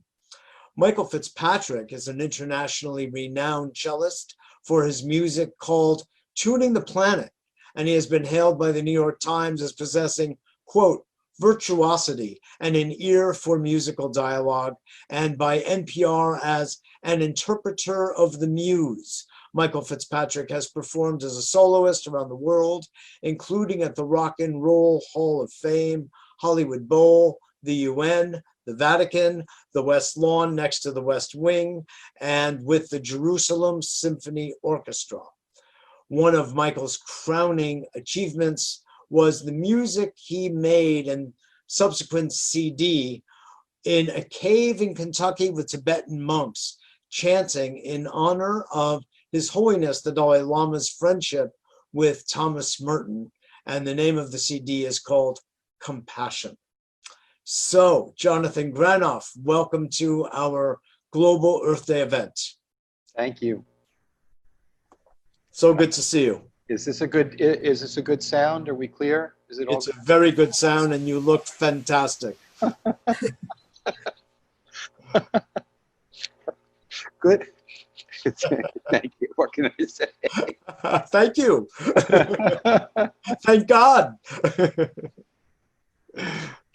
I think it's because I've been very busy, but I've been at home, and I haven't had the blessing of having this much time with my beautiful wife, with whom we've traveled for the last 42 years. And we've not had this much time together since we first got married. And like a honeymoon. Yeah, well, not quite like that, because we're a little bit older. But the virus has caused us and so many people to contend with our mortality. And when you contend with your mortality, the fact that your life ends gives meaning to the decisions that you make. Because if we went on infinitely in the form of the world, then our decisions would have no meaning. So it brings to the forefront the two most important words that we have, yes and no. And so it brings to the forefront what is really meaningful, which is, of course, the web of relationships we have with people and the relationship we have to the gift of time that we have. And on this day, Earth Day, it's a day to reflect on our relationship to the whole of the earth and the whole of the human family. And this virus, this very small particle, not observable by the eyes, is not, can't be controlled, dominated, and destroyed by the huge military expenditures of the states of the world. The United States has just committed $1.7 trillion to modernize the nuclear arsenal. I want people to grasp how much that is. For example, they've dramatically increased the expenditures for the intercontinental ballistic missiles, which will be tested next month, despite all of this issues. They don't have enough money for ventilators and to take care of people. It's a theft from people who are hungry. It's a theft from people who don't have adequate health care. It's a theft from future generations. But it represents a kind of thinking that pursues domination and control rather than harmony. And what this virus tells us is that our human security, our well-being and health, a disease, a virus anywhere, affects everybody, everywhere. And before I sort of get into a more formal presentation, that reminds me of a great 13th century Sufi poet, Sadi, who phrased exactly the attitude we have to have today in a very short poem. And he sang, "The human family is one body with many parts, creations arising from one unseen essence. Any harm to any part summons an awakening to that disease and a healing response from all the parts. O you who fail to feel the pain of others, how can you call yourself human?" So for us to really honor Earth Day, we have to come into deeper contact with our own humanity and decide what are the things that we really need individually and collectively to be fully human. What are the policies that we need? What are the qualities that we need? And start like deep, what are our intentions? What are our framework of thinking? And what is our worldview? What are the principles? What are the policies? And what are the laws? And right now, anybody with a conscience can see that there's a disconnect between the laws that govern our major institutions, corporations and states, and the values that we know need to be applied. The values that say, well, at any place where policies are going to be made, there's 3 chairs that need to be at the table that are not there. One chair is for future generations. So corporations don't look at how they're going to affect future generations. They only look at their shareholders. And our electoral process is governed largely by the pornography of the trivial, and hardly the things that really matter to people who think, which is the health of the oceans, the health of the rainforest, the health of the water table, the health of the people. The other is the people who are most affected by policies, usually, who are the vast majority of people who don't have any say.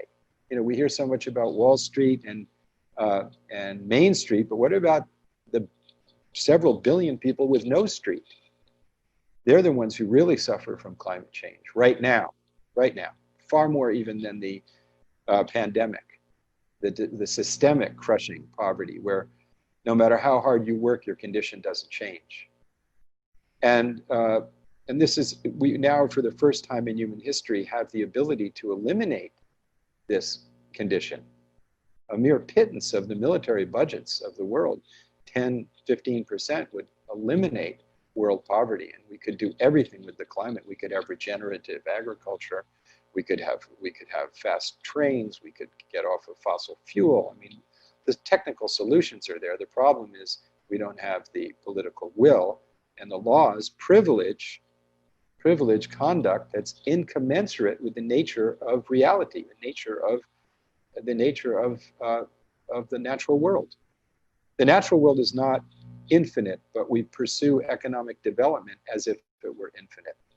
We have economic evaluations in our corporations that don't include the effect on the environment for future generations.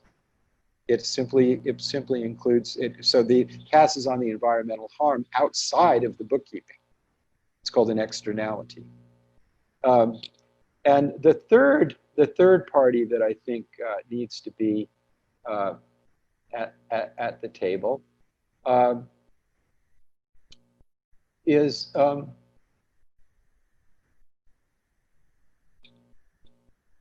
not human life. Not human life.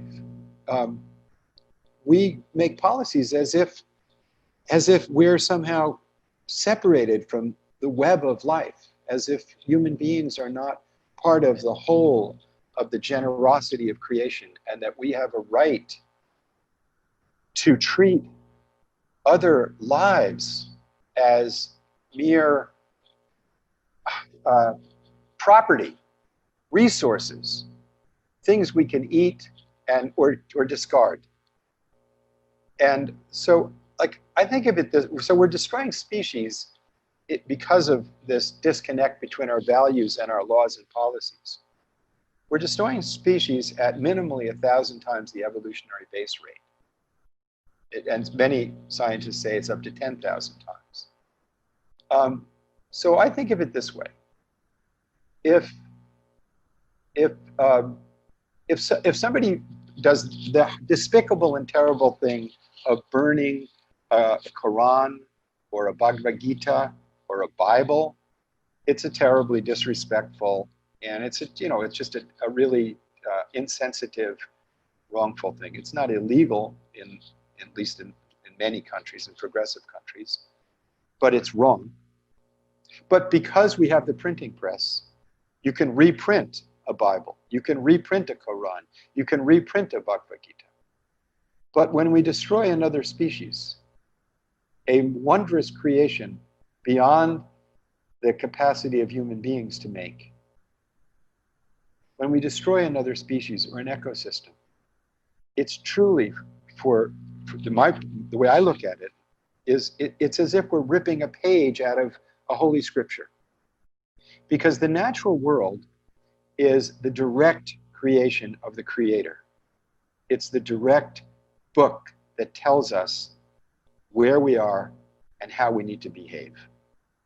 It tells us to walk humbly. It tells us to be attuned. It tells us to be at one. It tells us to have hearts without borders. It tells us to treat one another with kindness. It tells us that our time is limited. If ants, for example, were to be extinguished, the human venture would only have about 2 months to go and we would end. But if we end, the ants wouldn't notice it at all. So we need to be ant people. We need to have some sense of unity, some sense of humility. You know, when you see an ant die, all the other ants come and pick it up. You know, they don't complain. They just do their duty to one another. That's the attitude that I think we need to have. So thank you for letting me share a few thoughts, but I know you wanted to ask a question or something, and I had some other things. So I just got on this. I just wanted to just download a little bit of perspective of where we are at this moment. And I think the virus tells us that all of our efforts to dominate in order to gain security, it's the wrong bus. The right bus is to care for one another. It's human security. So we are pursuing security as if we can make the states that we create secure without making people secure. All right? So we spend all this money to make states secure, but not to make people secure. If we started to come back to our common humanity and focused on making people secure, human security, we would then be secure. Not only would we be secure physically, but even more importantly, much more importantly, we'd be secure emotionally and spiritually, and our laws would be in accord with the way we should behave, which is to treat one another as we want to be treated. And nations would treat other nations as they want to be treated. But as long as we pursue a domination attitude toward one another and a domination attitude toward other nations and other species, we're on the wrong bus. It's the wrong bus. It's not like you can, you know, what I mean by that is, if you perfect the methodology, the consumer engine, and make it more efficient, we end up burning up the planet faster. We don't have a method of protecting the phytoplankton, 50 to 70% of our oxygen. Jonathan, if I may ask or bring up, you know, of course, you're talking about the dominator model, and if it's brilliantly successful, we'll all be dead. Nowhere to spend the money. And nuclear weapons, the more you perfect the weapon, the less security you obtain. Isn't that ironic, of course, right? But you made a very important point about the non-human realm. And when you talk about global security or the security of states or the security of humans, let's say it comes from above and it comes from below. You're talking about above, nuclear arms, disarmament, peace among nations. But if we continue to destroy the ecosystem, the world of ants and the world of bees, the little ones, then we are being eroded from below. So our taking care of the entire ecosystem, not just us, which is a point you were making before, is of critical importance to our purview, to our understanding, that we really are all in this together. And that means you and me and all of us here, as well as the ants and the bees and all of the creatures and critters that our wonderful indigenous people are always reminding us of to have respect for. Well, Rick started We the World, and we the world is, there's no them, but that has to now include other species. But we can't fix that. We just have to live in harmony with it and leave it alone. You see, almost all of these pandemics come from a wrongful relationship with other species. And it's not having a sense of coming into harmony with the very deep message within our own hearts. And the reason for that is the worldview that we're taught does not have room for the sacred. It reduces everything to an objective quantity. Now, I do think that quantitative analysis can help us bring security in areas where that's appropriate. So science is a far better approach to protecting the environment than myth. The myth of the secure state, the myth of strategic stability, the myth of military dominance. Didn't do much in Vietnam or Afghanistan. It's an illusion. But we can measure the health of the oceans, the topsoil, the climate, etc. But as human beings, there's a part of us that's not bound by the limitations of the earth. The earth is a manifestation of the Creator. The earth is an expression of the magnificent power that brings each of us into being.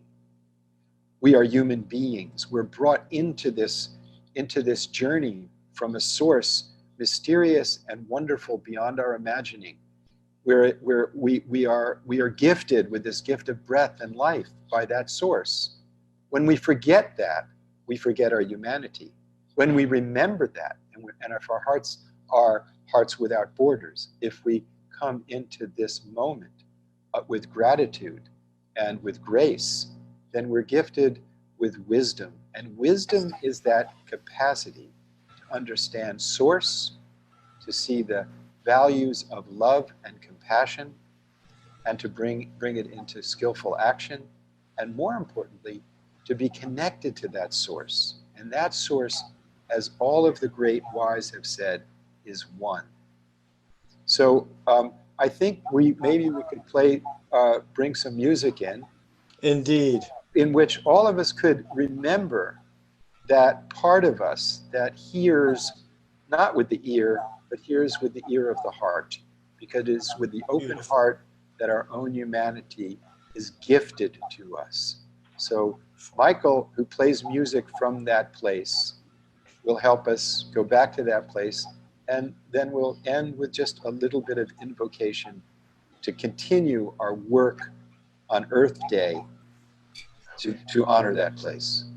Beautiful. A dear friend of yours and mine, Michael. Yes, Michael Fitzpatrick, and I will play this a portion of his performance for us now. That took place, by the way, at the National Cathedral in Washington, D.C. And it's the invocation of world peace.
If you want more of Michael, you can go to the Global Security Institute's website and see Michael and myself doing things at the UN.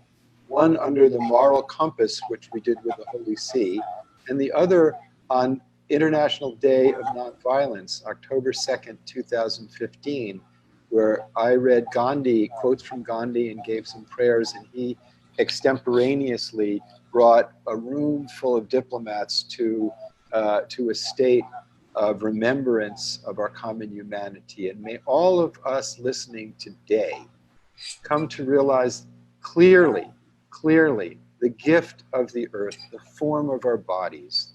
We're not separate from that form and that quality of nurturing of Mother Earth. We're not separate from the energy of the sun and all of the stars and the energy of the atoms that gives us life itself. We're not separate as we breathe the air and share the pure air. And we're not separate from the flow of water. It flows through our blood and our veins, and 70% of us is that water. But what holds it together in the time of our lives is the luminosity of our souls. And every wise man and woman from time immemorial has reminded us that to find the luminosity of the soul, which brings us into communion with the great source, it is to cultivate a heart of loving kindness and compassion. So may we see one another with loving kindness and compassion, see ourselves with that, and go and find that source of loving kindness and compassion. And then we will realize we don't have to make it one. It is one, and it is sacred, and it is holy. And every life that we meet is an expression and embodiment of that. And we won't be here for long. So let's do that. Let's do that today and every day. We each need each other to do that. That's why we're put here together. And all praises and all glory and all wonder is to that mystery known by so many names, but beyond all name, form, and thought, the source of life itself, which, as Jesus said, is love, as Muhammad said, is compassion, and as the best I can say is, oh my God, it's wonderful. Jonathan Granoff, bless your soul, my friend. Thank you so much for that heartfelt sharing from beginning to end. Thank you for bringing us together. I mean, you know, that's the big yes. Rick said yes when something called him to bring us together, and you said yes, and all the presenters here. But that's what our sister asked, what does God want of us? God wants us to say yes to that part of us that is God. And then the hand within the hand. Look, there's something in our hand that touches and you can't see it. There's something in our eyes that sees and you can't see it. There's something in us that knows and you can't know it as an object. There's a mystery living in us, through us. And that's where we find it, within ourselves. And that's where unity is found.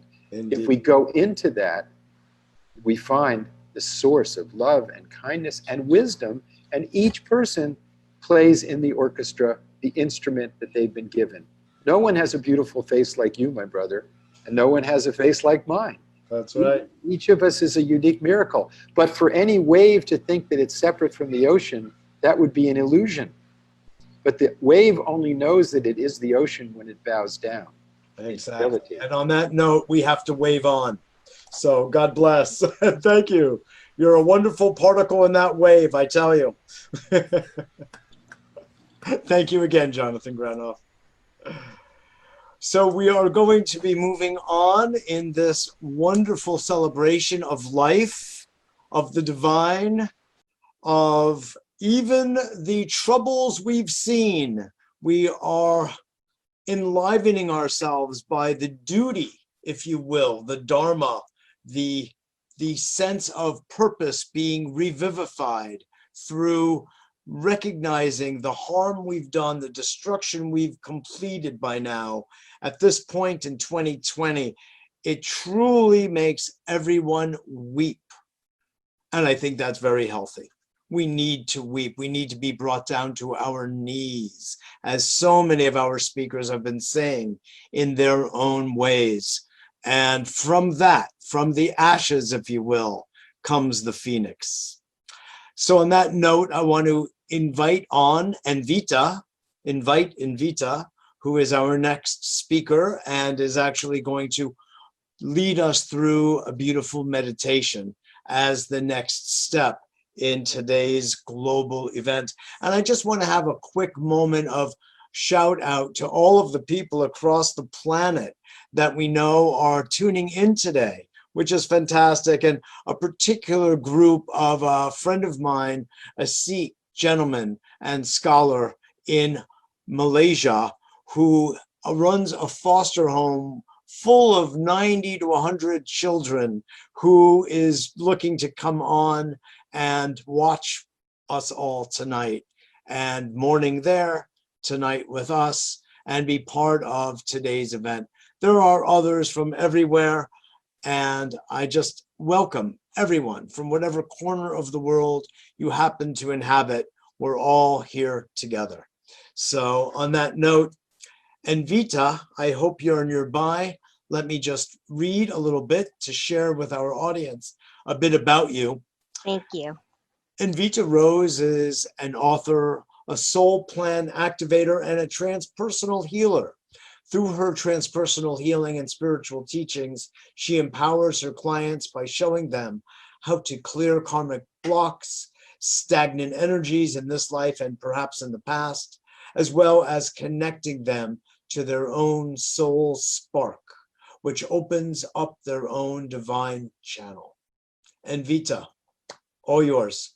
Hello, thank you so much. And it is really a blessing to be here. I will say though, I wish we could see you. I'm not sure why. Sometimes you can see me, but not always. So there's two options. That sounds very mystical. But I will do a screen share, so I hope that comes on well. Okay. So I just would like to say thank you so much for everyone. And it is really important that we're all united today because, as most of us know, we are one and we are connected through the channel of our inner heart, meaning that through our higher consciousness, the source in which we are all from, we are all connected, and we go into this place through our awakening, remembering the truth of who we are. But it is our purpose in life to all unite and connect in the physical form, because we have all chosen to be here now in this physical form. And I know that it takes courage to face all of our fears and to step into the unknown. The thing is that nothing is unknown and all exists within. Everything that you need and want and ask yourself, and the abilities to shift what is now going on in your life, is within you and waiting to be connected. Through this time, this state of chaos, all structure and new birth is formed. So when going forward in your life, think not only of yourself, but think what is the point of the purpose in the world, and connecting to your divine self and expanding higher to all that is. And the most powerful gift is wisdom of thyself. So right now, I'm going to go into a meditation, and this is going to activate the healing abilities on the different levels of our planet Earth.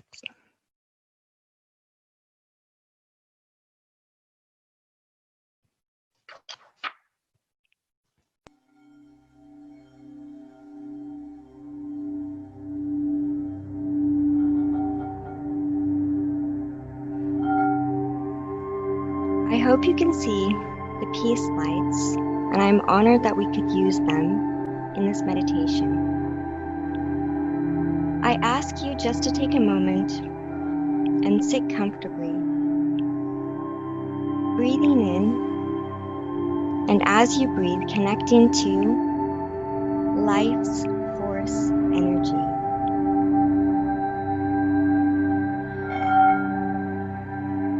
Now expanding the energy throughout you and feeling your feet upon the ground, upon Mother Earth.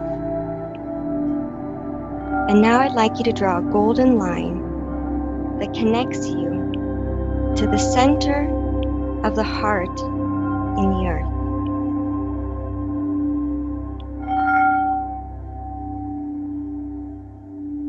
Now extending that back into your heart, drawing another golden line up to the sun, and in the center of the sun is also a heart. This meditation will be for a cleansing, to clear all that is within us on our mental body, emotional, physical, spiritual, for the earth, the minerals, the animals, and the plants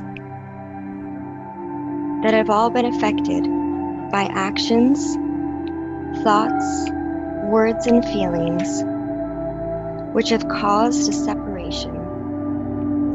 By cleansing ourselves, we will allow the space for unity. Now drawing a golden light and a white light that surrounds you, and all of those that are connected right now,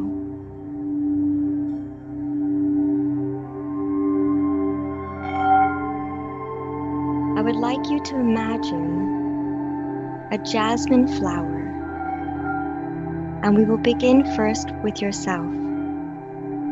This jasmine flower will go into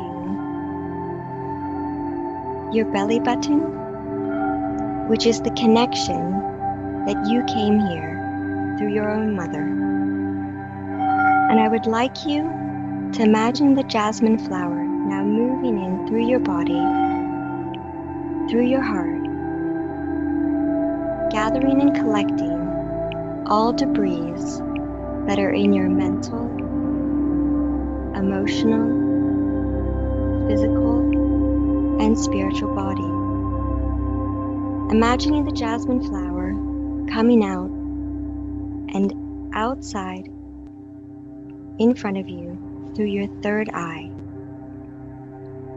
And as you see, it may be a little bit dirty or dusty, and I would like you to just shake the jasmine flower so it returns to its pure whiteness. And again, I'd like you to place the jasmine flower again within you, going through your belly button,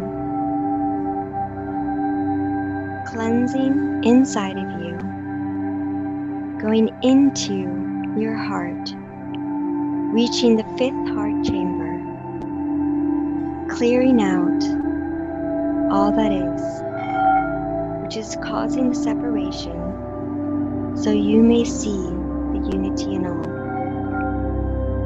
Coming out again from your third eye. Again, you may observe that it could be a little bit dirty or dusty, and please shake it as well until it returns to its purest white form. And then inhaling, taking it in one more time, as it moves through your body, now cleansing your mind of all thoughts and beliefs that were created, causing separation and illusion, so that you may awaken to unity. And again, extending out, popping out through your third eye. You may do this several times until the jasmine flower comes out in the purest white light form. Now, as you've done that again, and it is pure, I want you now to take the flower and place it into your heart, but into the fifth heart chamber, which is the soul's connection, the connection which we all have in the collective consciousness. uniting us as one. Now we will take an opportunity to do this exercise again, but in a different form. We will not use our own bodies, but we will ask the jasmine flower to serve its purpose in cleansing Mother Earth from all feelings, thoughts, actions, and words that we have taken against. Knowing that before, without judgment, we were separated and not connected. But now, as we've connected and purified ourselves, we wish to serve our Mother Earth and cleansing of all that has been as well. Taking the jasmine flower and placing it into the ground, you watch as it's absorbed through the earth, going deeper and deeper into the center of the earth's core.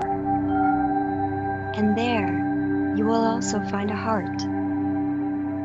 And the jasmine flower enters the heart, magnetically taking and cleansing all that has been and all that will be.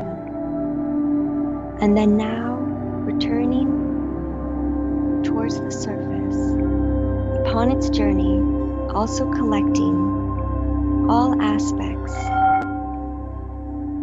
And as it comes out of the earth, almost as a seed begins to grow and blossoms, you see it.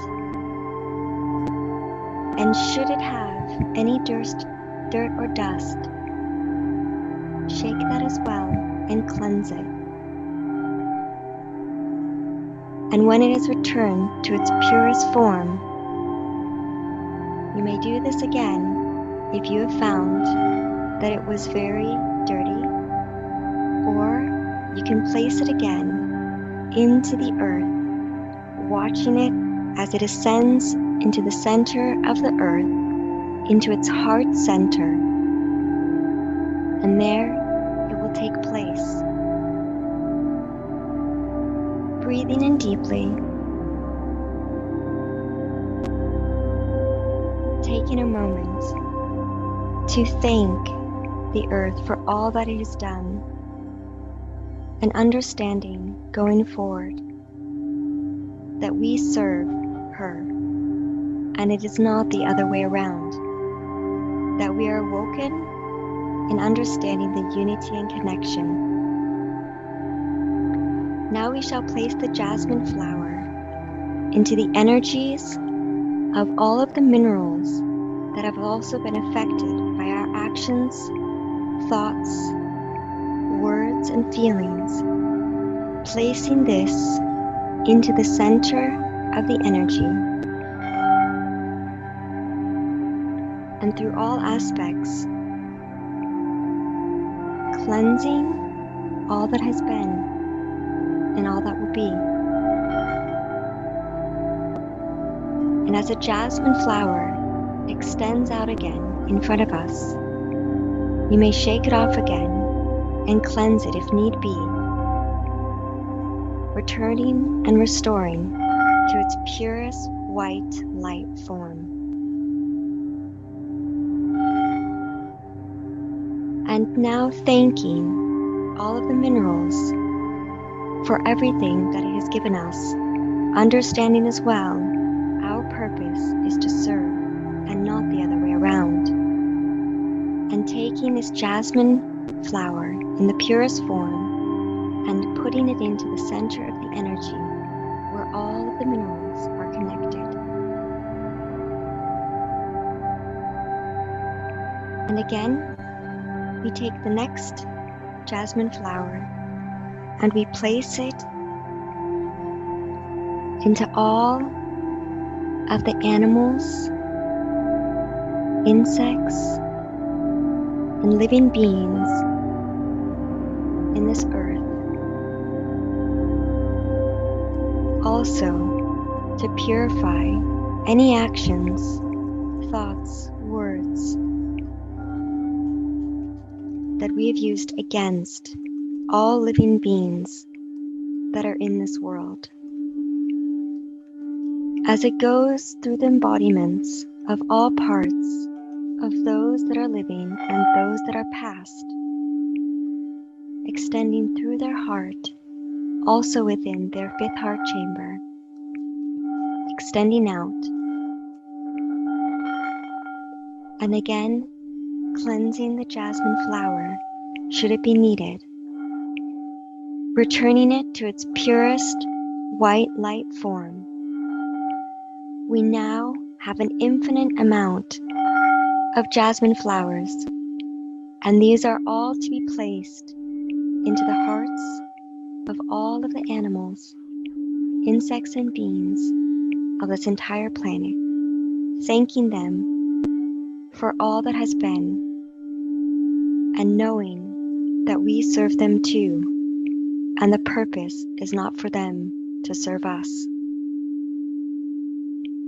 And now, for the last one, taking the jasmine flower and placing it in all of the flora, plant vegetation, and again, within this jasmine flower, collecting all aspects of anything we have acted illy towards, thought or felt or spoken of, cleansing all that has been and extending out. And as it is in front of us, we cleanse the jasmine flower again, should this be needed. And again, we create a web of jasmine flowers that extends to all Laura, knowing that we too serve, and the purpose is not to serve us. As we breathe in deeply, almost scenting the jasmine flower, thanking ourselves that we may be of service to that is which around us.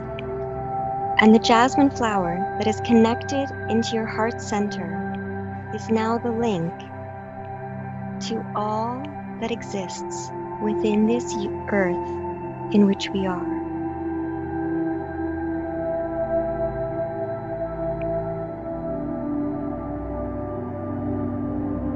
Feel the energy as it flows through you. At this time, light and dark are in perfect balance, and for a brief moment, balance comes growth, expansion, and inspiration. Thank you so much for this opportunity. Thank you, Envita. Very beautiful. I feel like I'm a jasmine flower as we speak, so thank you. So then you're in your purest form. But if anyone has feedback and noticed that there was any debris on the jasmine flower at what stage, I would be very interested in knowing. You can find me on Facebook. My page is Envita Rose, or my website, envitarose.com. So I would appreciate any feedback because it was a guided meditation. So thank you very much for this opportunity. Thank you, Envita. And for peace lights. Yes. Are you? Yes, definitely. Are you in Switzerland? Yes, I am. I'm in Switzerland and it's about 2:19 in the morning. Well, thank you for staying up so late to fill our garden with jasmine. Yes. Well, thank you so much. And I appreciate everyone who has been part of this meditation in uniting as one in this purpose. Beautiful. Thank you again. Merci. Thank you. And buongiorno. Bye. You know, it's funny, Envita Rose, if any of you know that wonderful song, maybe Rick does, by Edith Piaf, La Vie en Rose, right? It's like you're named after her. So you're another beautiful flower in the garden. So we're moving right along. We still have some very fun things to happen. We have Jackson Madnick coming up relatively soon. We have Evan Pritchard. We have David Young. And right now we have Angelica Cubides, who is a world beloved healer and leader and an ordained minister, spiritual teacher, poet, and composer, Born in Ecuador, Angelica has devoted a lifetime of service to people and communities large and small, locally and globally. With her deep wisdom and compassion, Angelica is a true inspiration to countless awakened and awakening human beings who treasure her presence for embodying divine healing, love, and light, offered selflessly to any and all requiring healing. And that's everyone. And to all life on planet Earth. So, Angelica, thanks so much for joining us. Thank you very much for this glorious opportunity to celebrate our beloved Mother Earth. I am so blessed from the wisdom of our brother Andrew, who had suggested that Evan will assist me on my prayer, and I had humbly requested of Evan to accompany me in one of my songs, which I treasure very much.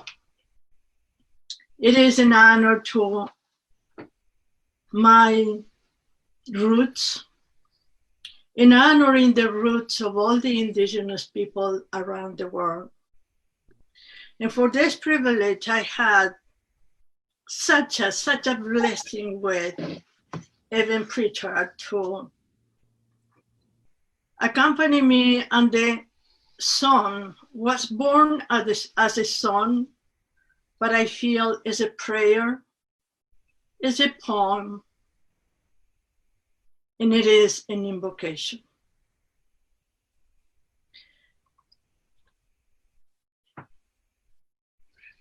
It's truly a blessing to bring to the earth. Ecuador being so privileged to be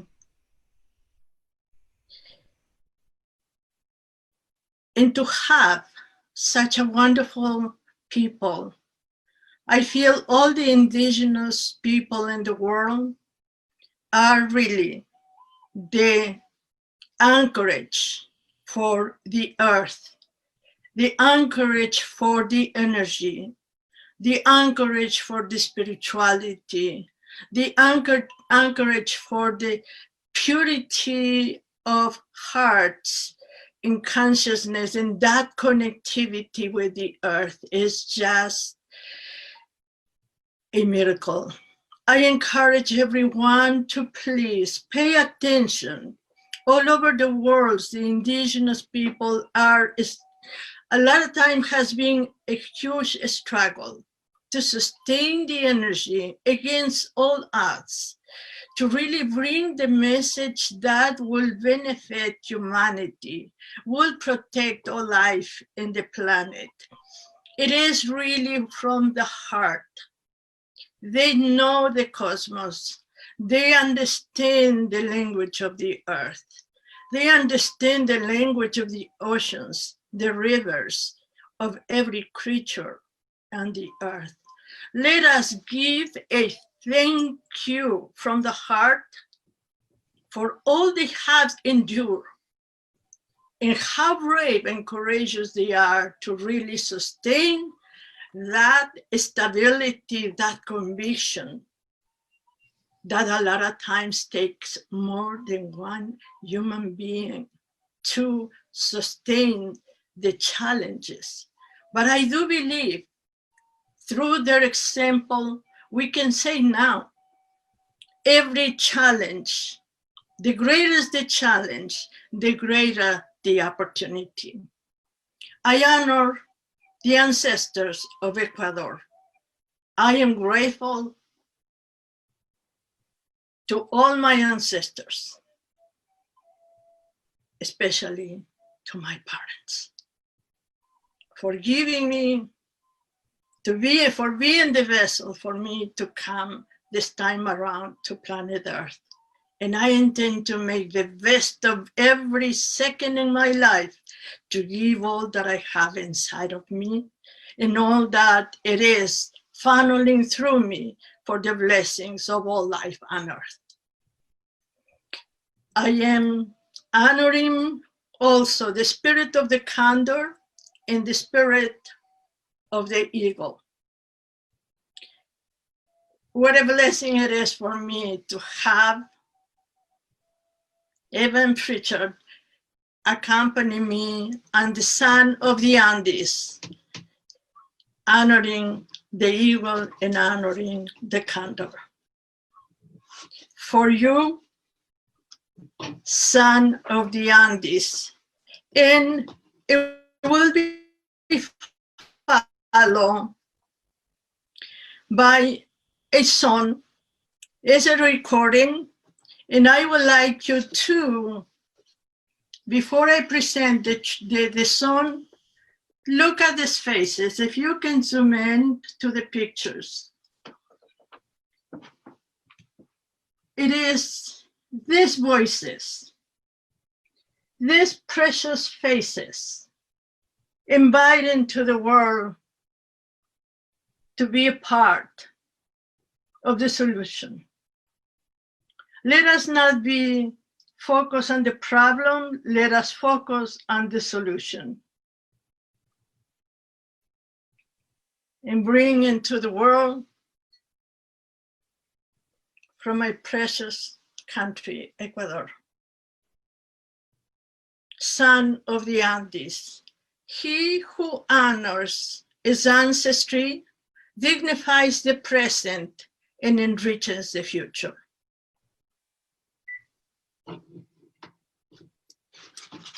Hijo de los Andes, son of the Andes, hija de los Andes, daughter of the Andes.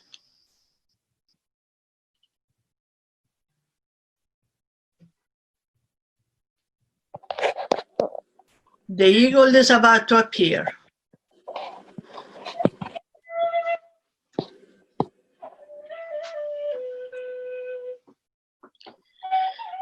I sing to the moon, to the sun and the stars, uniting our voices with those of the past, with the race of sages of the yesteryears, whose lives were a homage for liberty's sake. I search in the vastness the conjuring flight, its grace so majestic that made us all dream. The manorial mountain high above the hills was the sacred ground of happiness full. Up there in the heights, the old Inca chief, the Supreme Father, had a meeting place.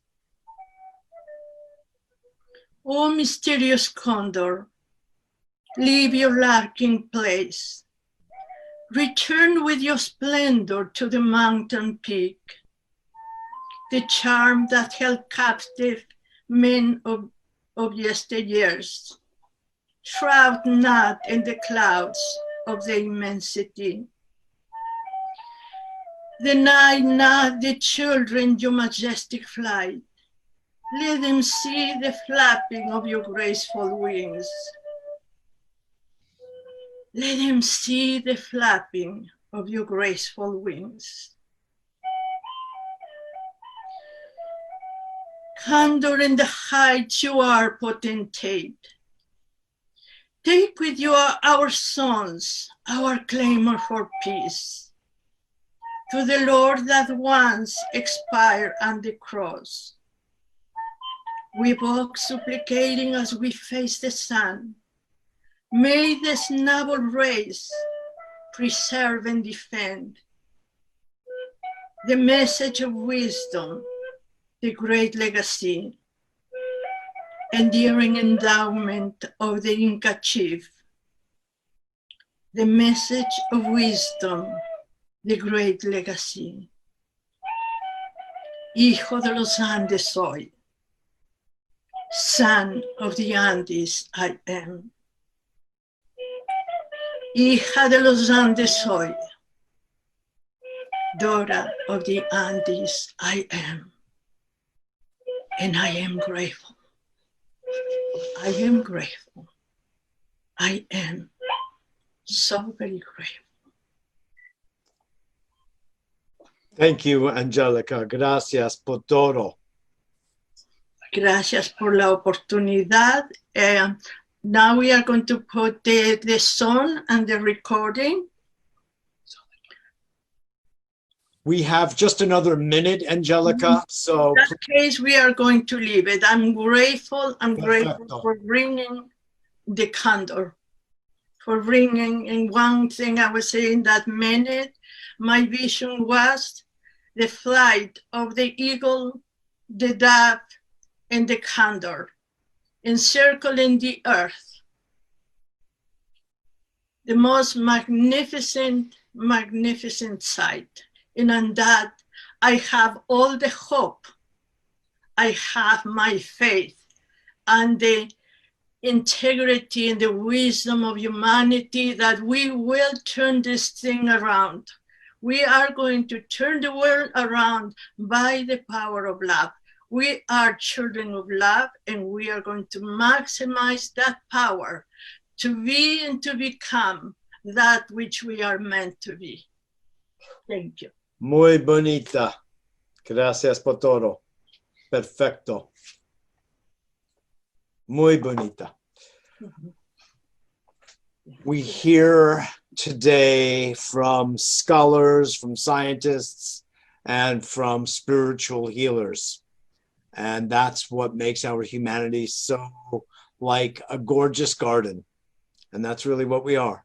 And here represented today is a beautiful symbol of that diversity. So, por eso, gracias otra vez. So, our next speaker is Lisa Roma, who is a songwriter, who is a caregiver, and let me see, she has a lot of credentials of different sorts. So I want to make sure to mention the ones that she wanted me to, if I could find them easily. And that's not going so easily. But I'm going to share with you a little bit of the original write-up that she gave us. Oh, no. Because, well, very quickly, Okay. Lisa is a multi-creative woman who is now protesting too much, visionary, published writer, poet, graphic artist, photographer. She's a vocalist, a song poet, and composer. She's got many credentials, as I said, to her name, and not least of which is that she has been caring for an elderly person in her family, and that has taken a lot of her time, attention, and heart, and has actually enriched her as a human being and her music. So, Lisa, bienvenidos, welcome. Hi, thank you. I want to only say one thing, because I have the unenviable position of having this and the bell, and I just have to apply sometimes. Please help me from needing it much. Okay, how much time do I have? Good question. Give me a moment here. How many minutes do I have? Absolutely. We're running seriously out of time, somewhere between 5 and 7 minutes. That's fine. Okay. Beautiful. Thank you. All right. Thank you. I just want to say thank you to everybody, because we're in such a dire situation. And I will sing a little bit of a song that I wrote inspired by Great Spirit. And before I do that, I will quickly read a poem by Virginia Bagliori, who is a spiritual mentor of mine for many years, and she passed away a long time ago. And this is called Daughter of Legends. Woman, daughter of legends, take back your earth. Maker of sounds, treasure your song and raise your eyes. Don't look back. Cry for the birth of sons. Rise above earth's shadows. Dissolve the seal of sorrow. This forbidden fruit caused man to borrow from your hidden treasures. Take back your earth, kiss the sun and dip into your splendor. Create out of dust sweet fruit whose golden seeds will blossom into legends.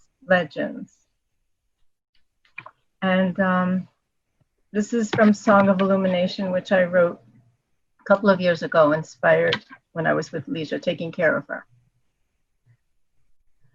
I am an instrument of your peace. I am divine energy. So let us shine light on this world. Let it be pure light. And let us honor each other's creativity. Mother Earth is speaking out. Does she really have to scream and shout? Groove to a new reality, one that sets you free. Spirit of love, a new spacious civilization, our new nation, nation of love, celebration of love, oceans of love, generations of love, mission of love. That's all I'm going to sing right now.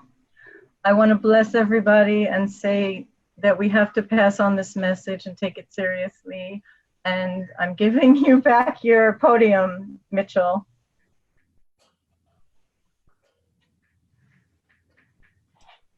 Lisa, please take a couple more minutes. I don't want to be cutting you off that much. I don't know what else. Have a lot to share. Okay. Give us some at least parting words for our people and our planet. Okay. And our pets. Okay, basically, and I have 2 cats here, and they've been very considerate and have not jumped on my lap or on my keyboard, which is very interesting. Well, they're the ones who asked me to say that. Yeah, what? They're the ones who asked me to remember them.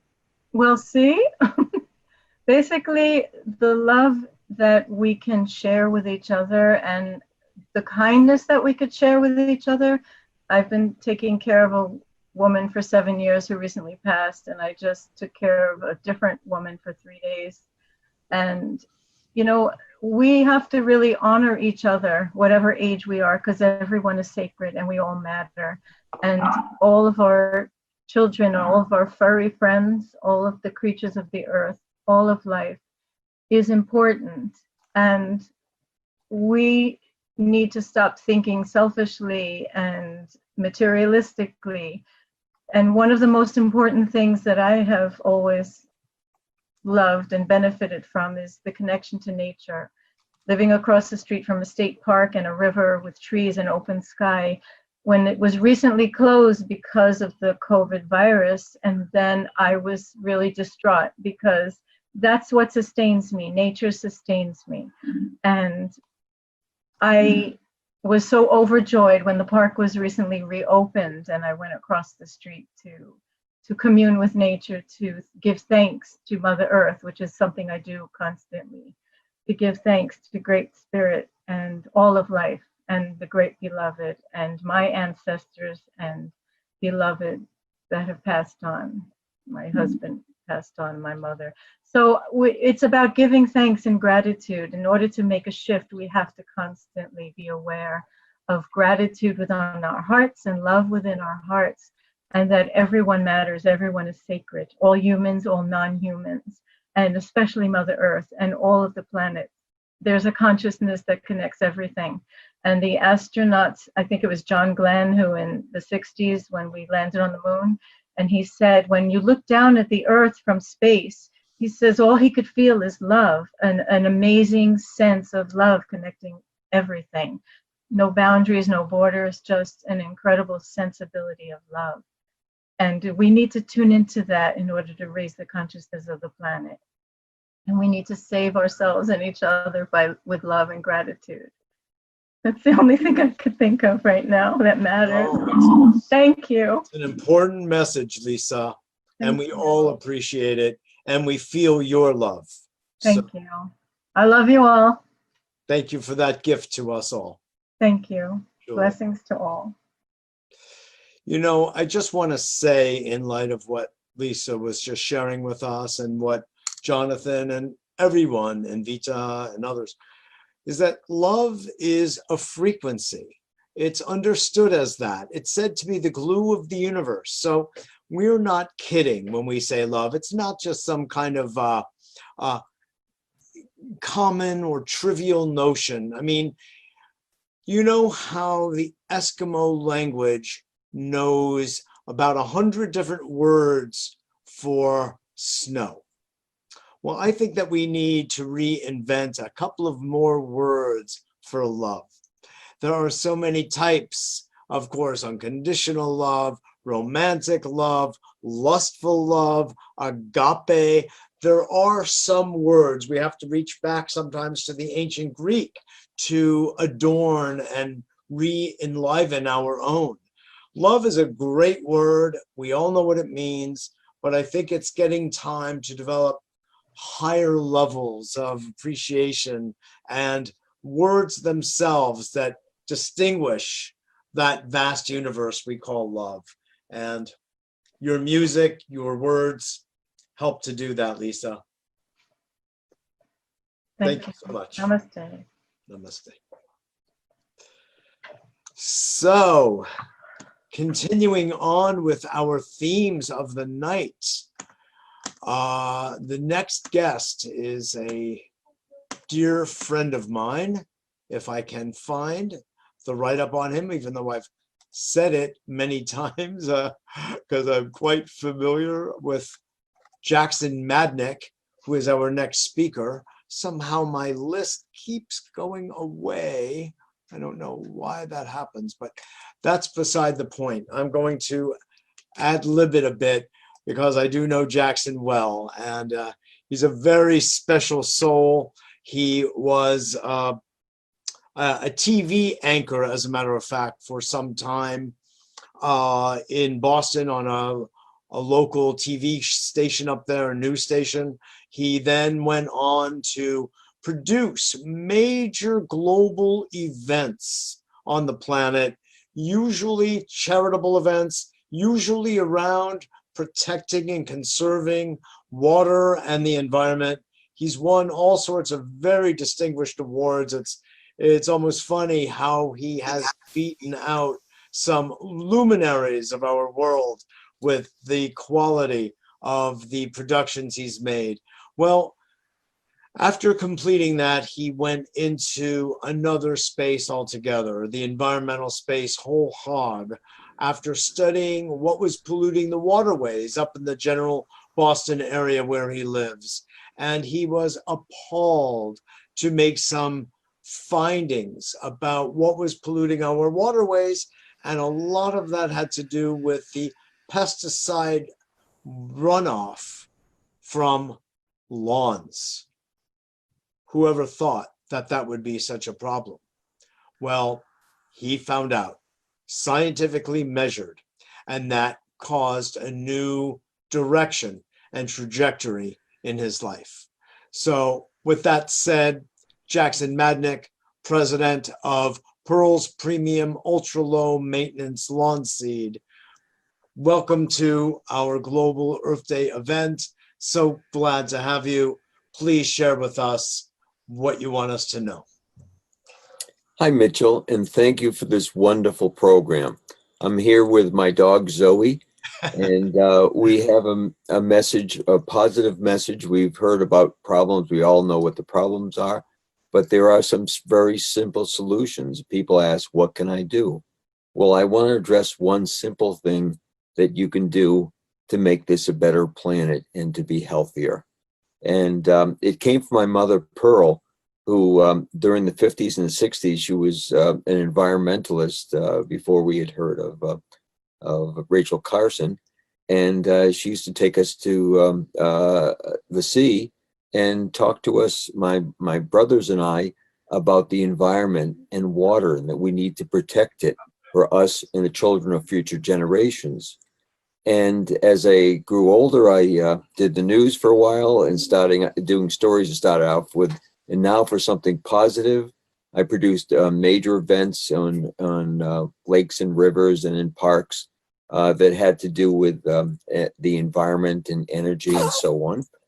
And then I got very interested in grass. And I liked the look of grass, but I hated everything about it. All the water, the chemicals, the runoff, the lawnmowers, the sound of lawnmowers. And I was wondering if there could be something, a better grass. And this is probably the most important thing I've ever done. It's something very simple, but very important. And lawns are affecting our water. It's using up 50% of all of our clean drinking water in North America goes to lawns. I mean, toilets use 6 gallons of water a day. The average small lawn uses 1,250 gallons of water a day. And then, as Mitchell has said, the runoff and the chemicals are increasing the risk of learning and behavioral disorders for children, Alzheimer's, Parkinson's disease, asthma, sexual dysfunction, cancer, and leukemia. That's all. And that's according to the Harvard School of Public Health and others. So I wanted to see if there was such a thing as a better grass. I did some research and it didn't exist. So I sought out 4 of the smartest PhDs on planet Earth in turf science and asked them, what would you recommend that needs less water, no chemicals, that is more bug, plant, and human friendly? And they came up with suggestions. And from that, I narrowed it down to 7 seeds, and we grew close to 10,000 trials. And at about 7,500 trials and about 5.5 years of experimenting, we came up with one batch, one little pot that was growing much slower above the soil and putting all of its energy into the roots. And typical grass, I don't know if you can see this, but typical grass has very shallow roots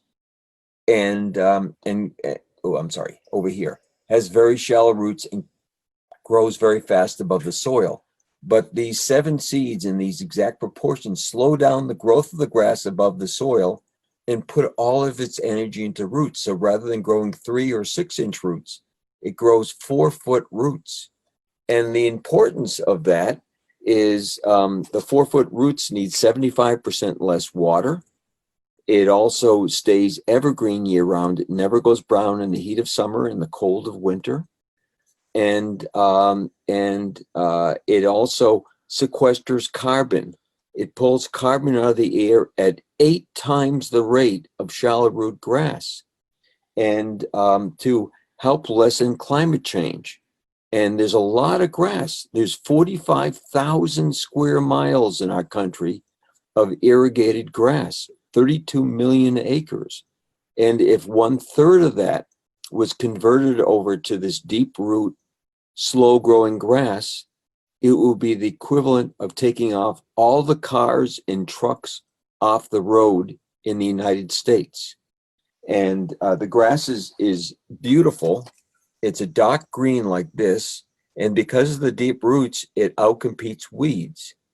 And again, it's rather than just shallow, 3 to 6 inch roots, it grows 4-foot roots. And if you mow it, it stands up and looks like a manicured lawn like this. It also doesn't grow sideways. It just grows deeply. So it grows only where you put the seeds. So you can put the seeds right beside a flower bed or a vegetable garden. It's not going to grow into the flowers of the vegetables. It only grows where you put it. And if you mow it only once a month.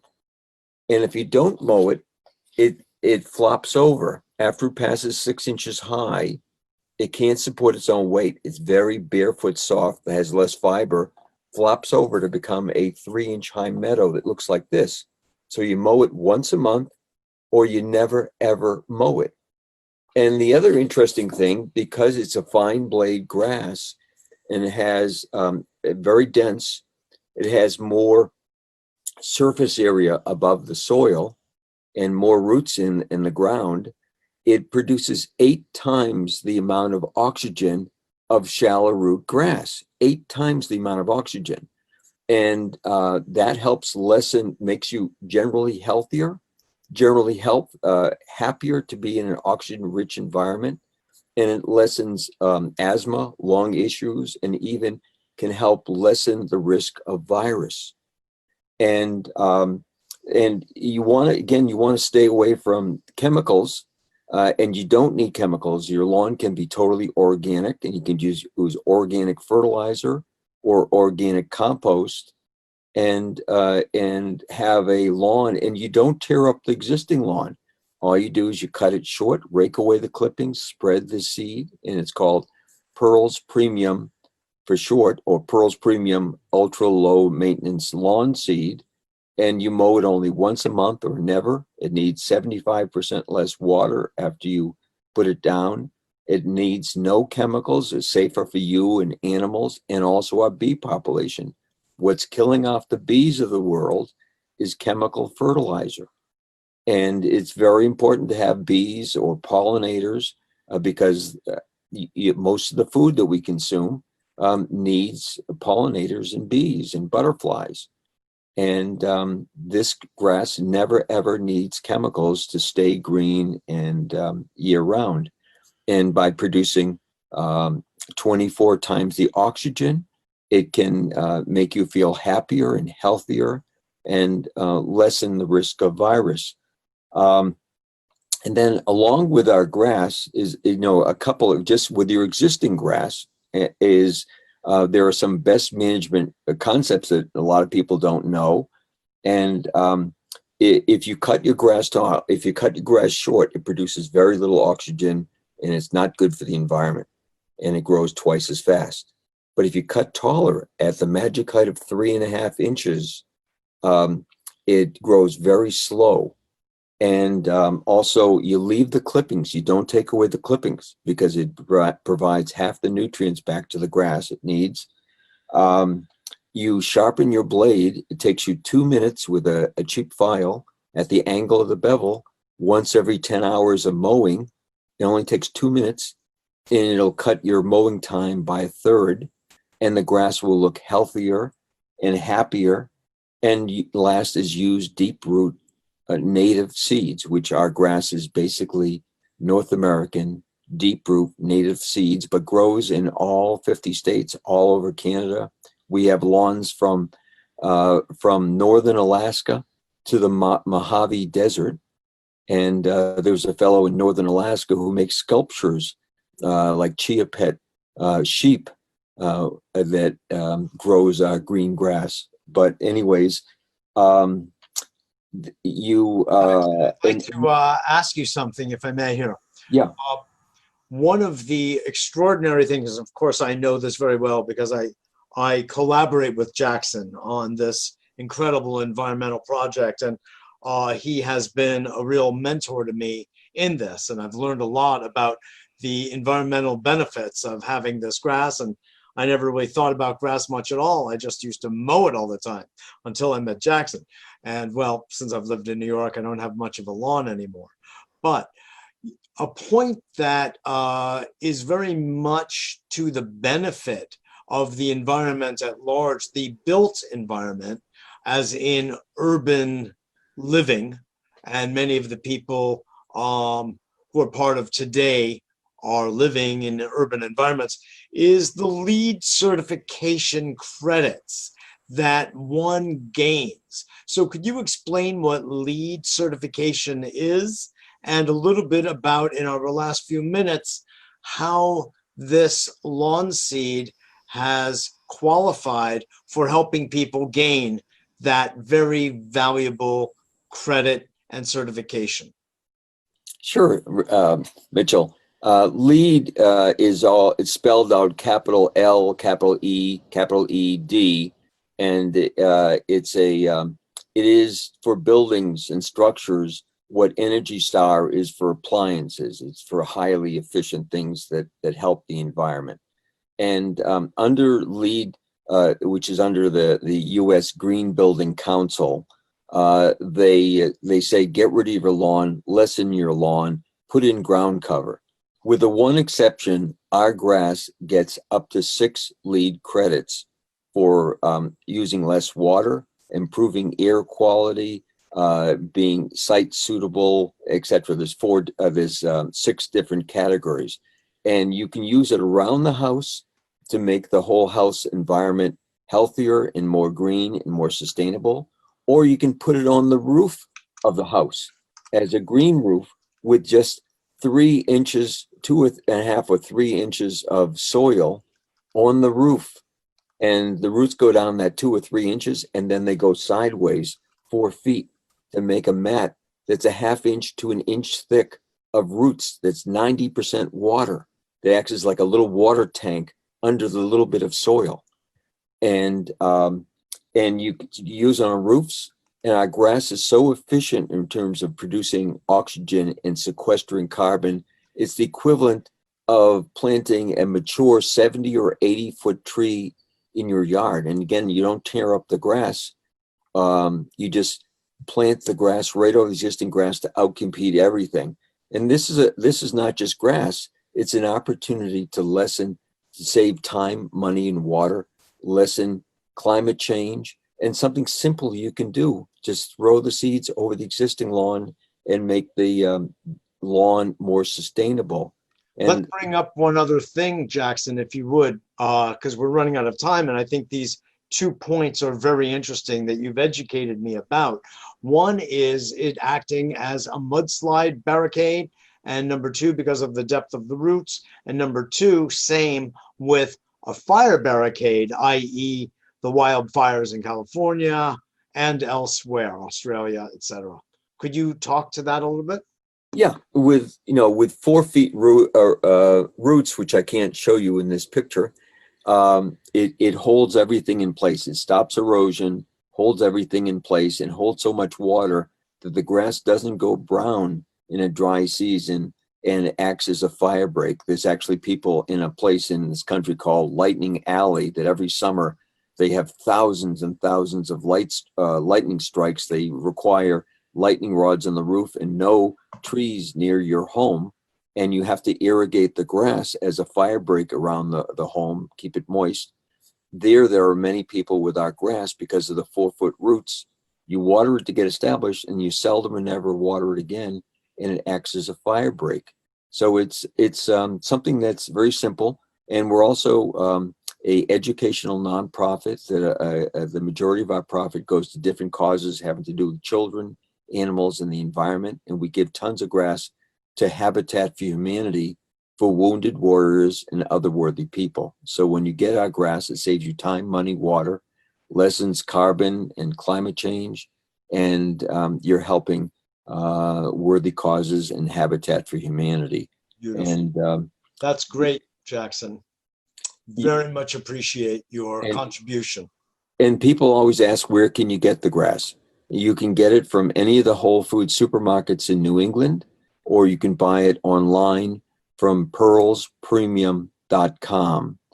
And right now, for this Earth Day celebration, we're selling it at a deep discount if you put in the discount code EARTH. And yes. Actually, I told them that if they contact me and use a Better Worlds code, they'll get a special discount. So whichever. There you go. And, we want to be kind to each other, dance, sing, plant sustainable grass, and plant flowers, and go for an aerobic walk or swim every day and be happy. And roll on the grass. As an act of kindness, Jackson, can we see Zoe one more time? Oh, yes. Zoe, hold on. To bring forward some of the non-human world Jonathan and I were speaking about earlier. Zoe's a big fan of the grass. She goes around the country and looks at grass. And as you can see over here on one side, we have a typical grass chock full of weeds. And this is the property line. And on this side, it's Pearl's Premium without any chemicals. The deep roots are outcompeting the weeds and the other grass. So you just put it over the existing grass to outcompete the weeds without chemicals. And Zoe inspecting everything. So this is Zoe, a happy dog and a healthy organic, living an organic life. And thank you so much for the opportunity to share this. Absolutely. Jackson, Madnick, thank you so much. So appreciate it.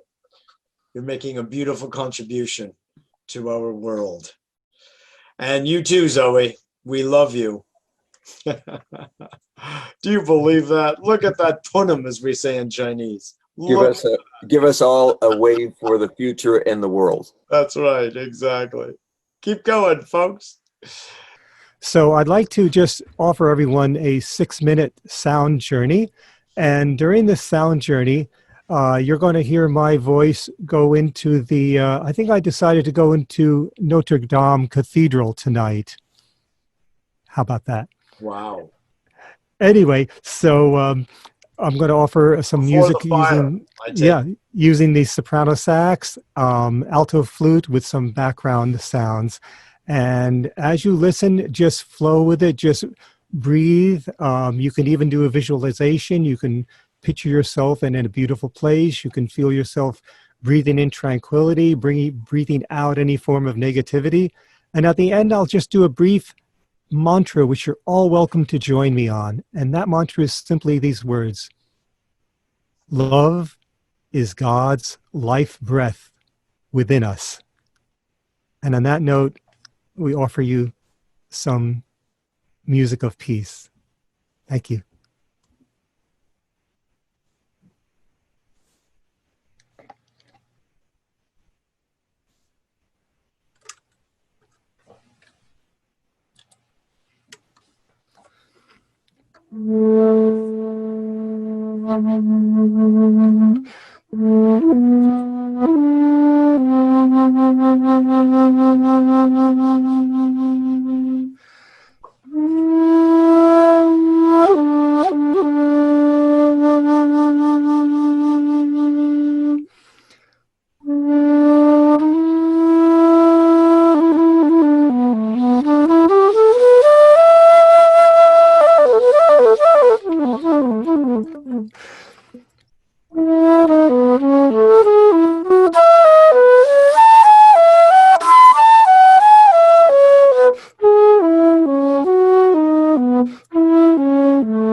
Life breath within us. Love is God's life breath within us. Love is God's life breath within us.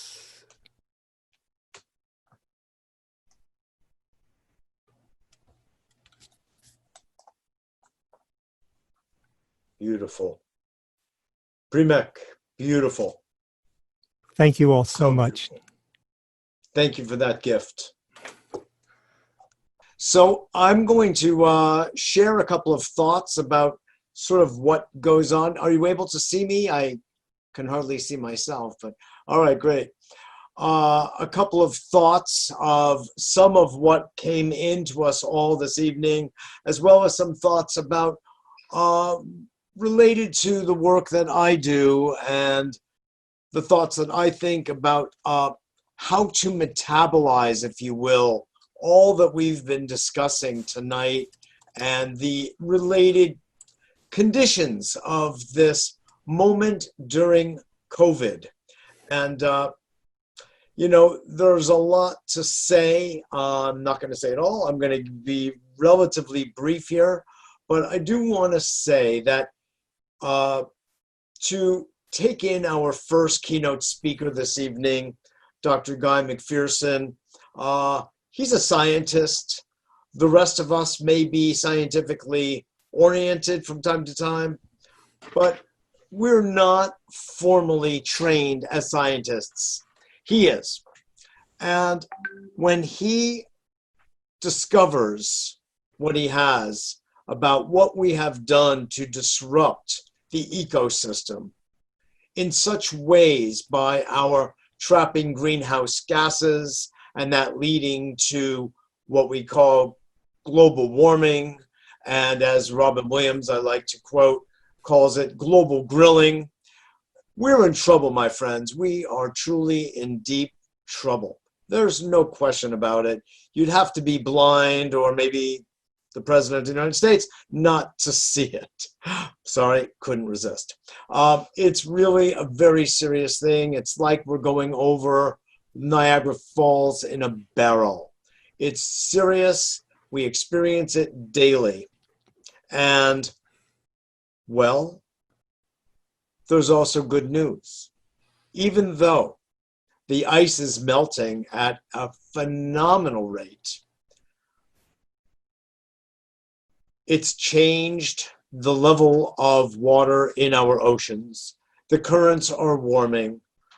I don't have to go through the details, chapter and verse, what we have done. I think the people who are listening, our other panelists, are pretty aware of the damage we have done to Mother Earth. And of course that we're doing ourselves. It's like walking on a plank and sawing it off at the same time. It's literally a suicide mission, what we've been on.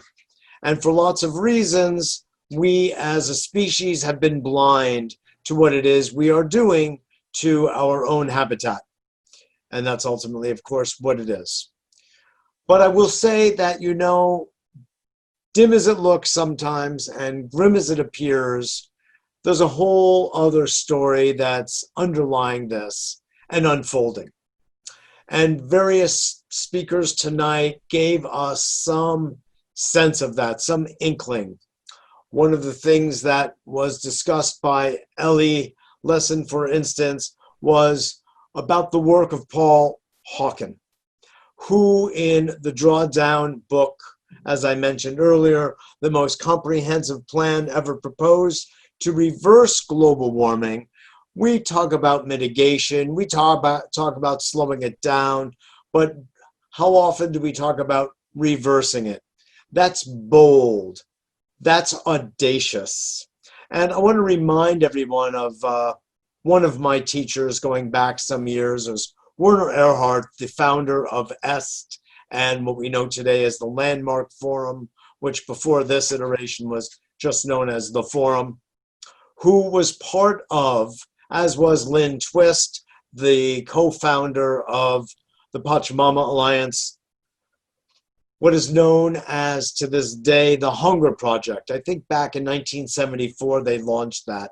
And they proposed in 1974 to end world hunger by the year 2000. Now, 2000, from the point of view of 1974, looked like a magical, mystical future date, and between 74 and 2000, anything could happen. Well, we passed 2000, and we didn't exactly end world hunger. That's true. But you know what distance we took and got there? How close we have come? It's remarkable. And because of the commitment made in 1974 or so about ending world hunger by a small group of committed citizens, as Margaret Mead would refer to it as, moved the dial tremendously, significantly, statistically, measurably toward the desired outcome of ending world hunger. I don't know if it's 70% or 75% or 68%. Sorry, I don't have my exact metric, but it was something profound. And that was born out of the commitment. So I'm bringing this up right now to remind us all of this extraordinary human power that we all have. When we speak about human potential, for instance, one of my most favorite subjects, we hardly even really know what we're talking about. You know, it's not the human brain memorizing more facts, but it's more like maybe what we refer to as intuition, clairvoyance, clairaudience, clairsentience, being able to feel through time. We think about time as purely linear, but all of the traditions of wisdom, all of the mystical and esoteric teachings show us that time is also spherical, it's circular, it's multidimensional. Now, because of that, our ability to move like shamans, like medicine men, through and with time, everything changes. And I want to go back to what the brilliant scientist Guy McPherson was sharing with us earlier. And one could say, oh my God, the jig is up, we're finished. But I want to say a few things first. Science unfolds by linear time. It follows and behaves by a certain logic, a rational logic, one that we all appreciate. It serves us in many profound ways. I am a lover of science. However, there is a quote that I'd like to share with you about essentially the nature of reality. And it comes to us from St. Augustine. And he said about nature that miracles are not contrary to nature, but only contrary to what we know about nature. And to me, that's an extremely profound statement. It suggests that we really know so little. Our humility, I feel, is one of our guides into the future, and our willingness to not know is another, and our willingness to act no matter what the outcome is another one of our profound guides. We just witnessed some extraordinary, some could call miracles. We know in science why it makes sense. But with the cessation of society's industry of cars and trucks and buses and trains ripping through our environment, through our landscape, with the stoppage of oil tankers in the ocean, of oil drilling and production, refineries, of all the means of production across our entire society.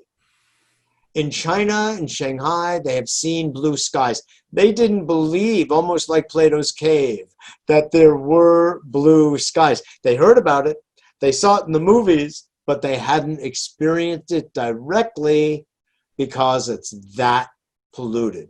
I know, I've been in Beijing, I've been all throughout China. It's polluted.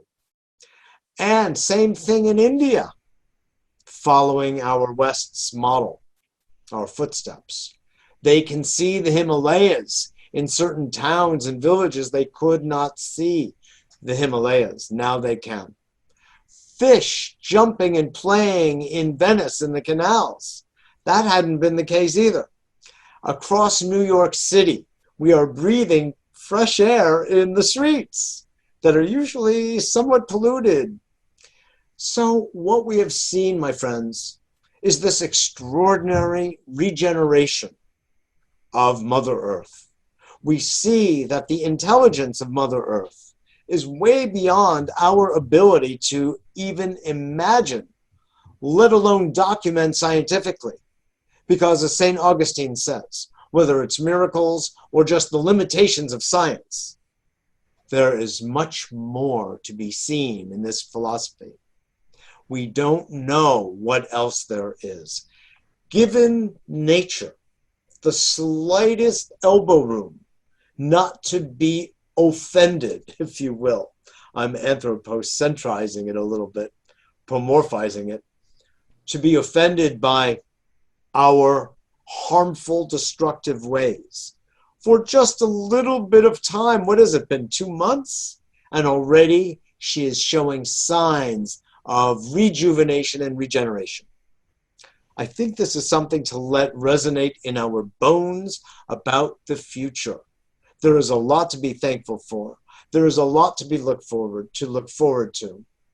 And as Paul Hawkins said in his Blessed Unrest that I made reference to earlier,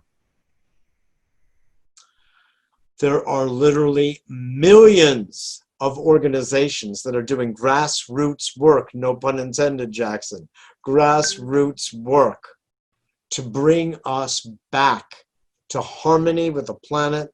And as Jonathan Granoff was so beautifully articulating, that's where we belong. It's the indigenous wisdom, and we are all indigenous. And it's something else to remember. We are all of the land. And we have a certain native wisdom. All of us. It has nothing to do with skin color. It has to do with listening and connecting. And when we do those things, or do the Qigong as Kathy Davis was walking us through, we connect in a mighty way.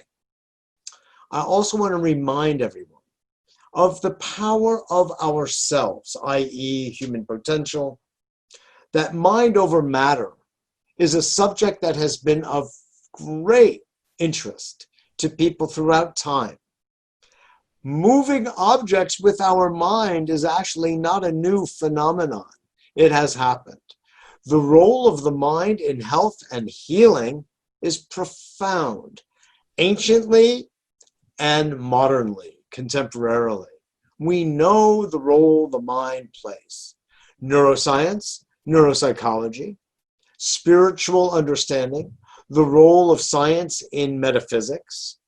All of this is demonstrating over and over again the power of the morphogenetic field, the reality of quantum fields, and how, when we work with these phenomena, when we work with language, when we work with intention, we change things. We change things inside of ourselves. We can see ourselves as a quantum field, and we can see the earth, which looks so solid, also as a field of energy that is swirling and dancing and moving. Now, she is going to live, whether we do for a long, long time, I don't know. But I will say that we have a chance, and it's never healthy on any level to say, no, we don't, and to live a life of purpose, of meaning, of joy, of love, of excitement, of values that we can stand by and be honored by, and to honor makes life juicy up to the last minute. And that's the kind of attitude that I share with my clients, with my students, with my friends, that this is the perspective, no matter how darn difficult it appears out there, we can move through this with some level of grace and elegance ourselves. I also want to say that, yes, another fun thing. Recently, I was giving a talk at Shivananda Yoga Ashram, where I've been teaching for some 20 years, first time on Zoom, just this past weekend. And I said, you know, it's thought that Darwin was right when he said, it's the survival of the fittest.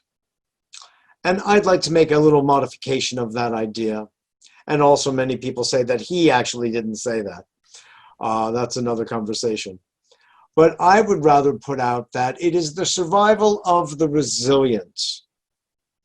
And just as others were saying earlier of blowing in the wind, it's of great value to us to move like the willow, resilient, soft, breezy. And it's also good to stand like the oak. And when you put these two together, this equals woke. And if we can waken, we can be awoke. And we can really, with love in our heart, with sensitivity, and with the commitment that I was speaking of earlier, really take a next step. Now, in wrapping this up, I want to just say a couple of words about what I do here at A Better World. Many of you have known of A Better World for many years. As Rick said earlier, we've been around since 1993. When I first started this, I was inspired by one of my teachers, Gary Null, who had me on his PBS specials and documentaries and all, and I got inspired to use media as a means of healing, as a means of education and inspiration, driving people toward a better life. Well, I do the media, radio, TV, for all of these years. And I also, besides seeing clients, work on projects. I work with Jackson Madnick, for instance, on the green lawn seed.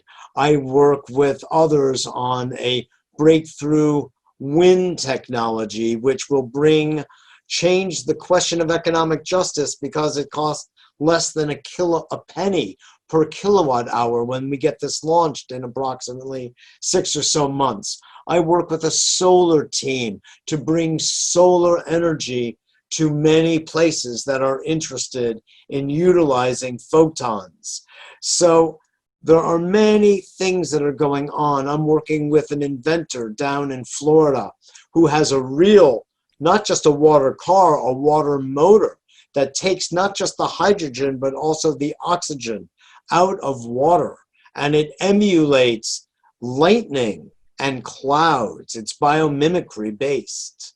And in these ways, we can get out of 1 gallon of water the equivalent of 1,100 gallons of oil.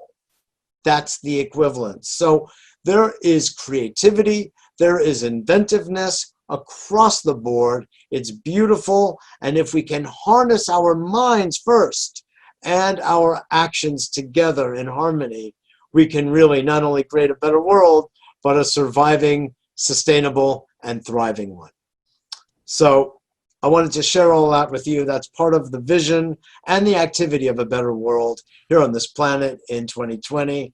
I encourage everybody to continue on their paths and make this world a better place for everybody.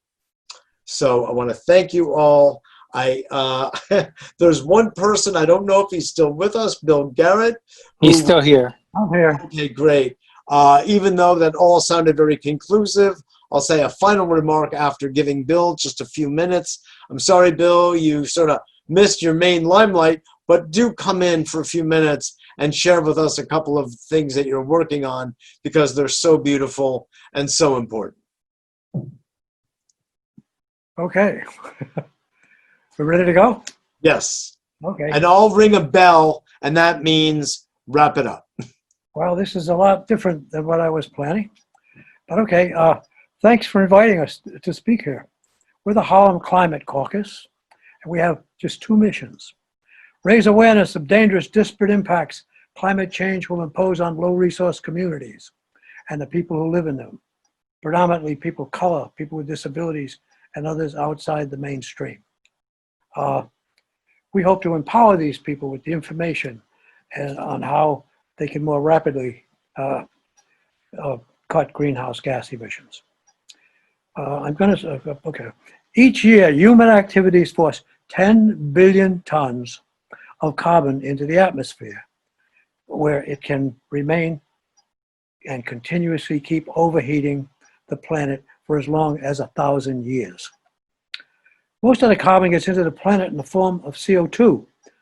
The carbon in the CO2 traps heat, forces it into Mother Earth oceans, lakes, rivers, land masses, glaciers, and ice sheets, including the Arctic and the Antarctic. It's like having billions of tiny little blowtorches entering our atmosphere and scorching everything on Earth and growing bigger and bigger each year. The higher the atmospheric carbon concentration becomes, the more the heat pushes itself into Earth's surfaces, moving us closer and closer to permanent climate disaster at a faster pace towards destruction. So where does this carbon coming from? It's really easy. Burning oil, natural gas, coal, and other fossil fuels. And so each of these things, when you burn them, guess what? They emit CO2. And there's about 1.3 billion engines that operate on Earth, forcing and forcing and forcing more of these little blowtorches into the planet. So I'm trying to jump through here what I wanted to say. So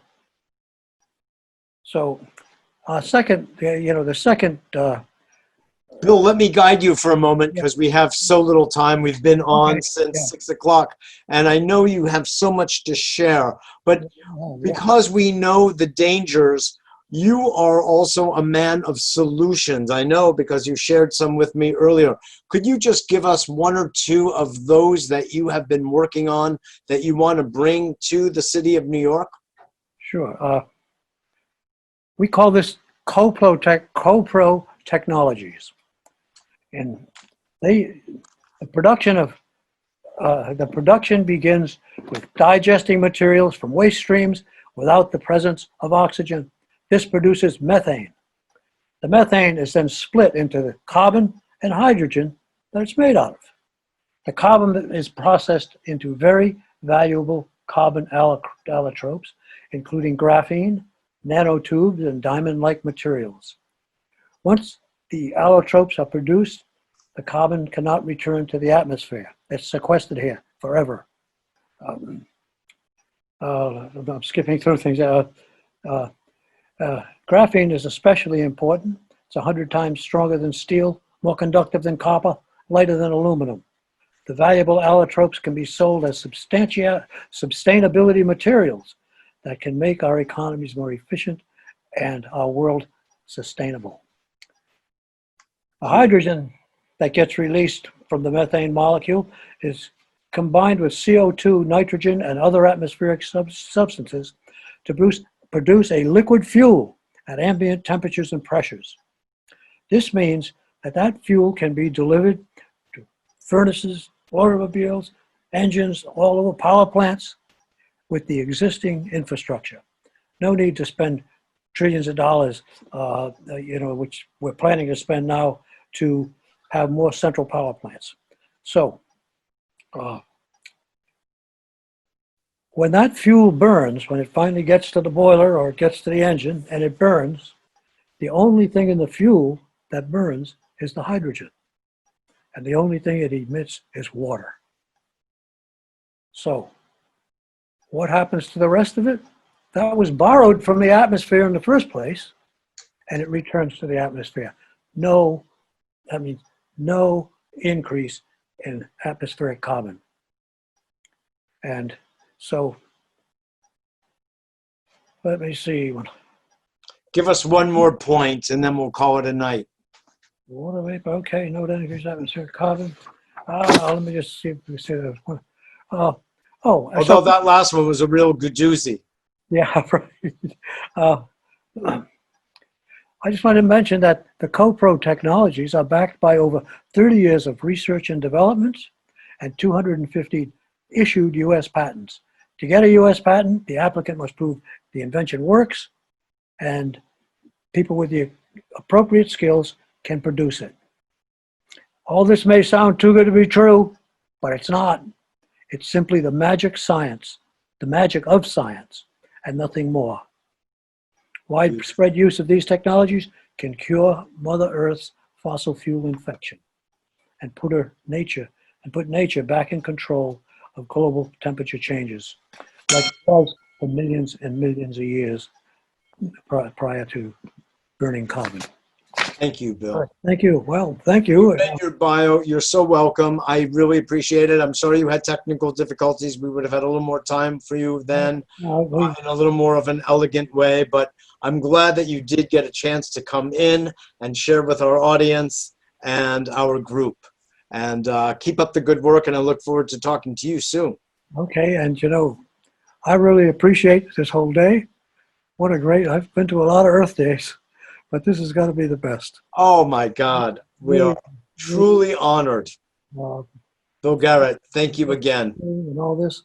your So good work. thank you again for having me. And I will look forward to meeting with you, Mitchell. Excellent. Beautiful.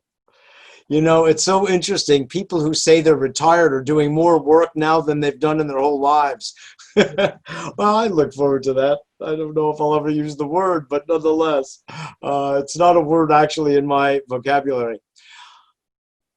I believe that Bill is right. We have really honored Earth Day today, the 50th anniversary. Andrew Kaen, Rick Ulfik, all of the presenters today have been extraordinary, gifted, loving, thoughtful, creative people. Our keynote speakers, Guy McPherson and Jonathan Granoff, and everyone who participated today to help us. Karen Palmer getting us back onto Facebook Live. That's beautiful. We really appreciate everyone's participation and contribution. I really do feel that we honored the 50th anniversary with a lot of love, with tremendous respect for Mother Earth, for understanding that we are the Earth and she is us. The notion of separation that Evan Pritchard helped us understand is not there. The separation between mind and body is not there. The separation between any of us is not there. It's illusory. And I think that we came together in a way and we proved that reality for us all. So we can play our role going forward into next year. And I want to just thank all of you for your participation. You're a gift to us all. And all of you who may be watching from any corner of the world, thank you for your rapt attention. So www.mitchellrabin.com, that's my healing coaching website, mitchellrabin.com, and www.abetterworld.tv. Sign up for our newsletter, become part of a Better World family. We welcome you. We broadcast around the world. Be part of it. Andy Kaen, Rick Ulfik, thank you again for your beautiful work, diligence, commitment. Yes, and don't forget to go to we.net, where you can be part of all the work that We the World is doing with the 11 campaigns for change, 11 days of global unity. And Andrew, do you want to give people the Planet Heart website? PlanetHeart.org is the website for Planet Heart, these events that we do for World Peace Earth Day. Beautiful. Yeah, thank you all. This has really been an extraordinary evening. Thank you all. And go ahead, Mitchell, you can bring us to our close. Yes, this is it, folks, for this year. We have the 51st year to look forward to. Take care of yourself. Don't be intimidated by COVID. Take good care of yourself. Listen to common sense. God knows. But empower yourself. Empower your immune system. Things as simple as vitamin C, A, D, zinc, selenium do the trick. We know it. It's being used in China. It's being used right here. Meditate. Realize mind over matter. Do what you can. Laugh a lot. Remember, I should have invited you all to my Immortalist Club. Yeah, we have an Immortalist Club. You have to be agree to be 150, and then you have to renew at 149. And look, if we do it in the body or we don't, we're going to do it. So we're multidimensional beings. Stick with it, folks. We're here for the long term. Thank you so much. I'm signing off, Andy. Take over. It's all okay. You, babe. I love you all.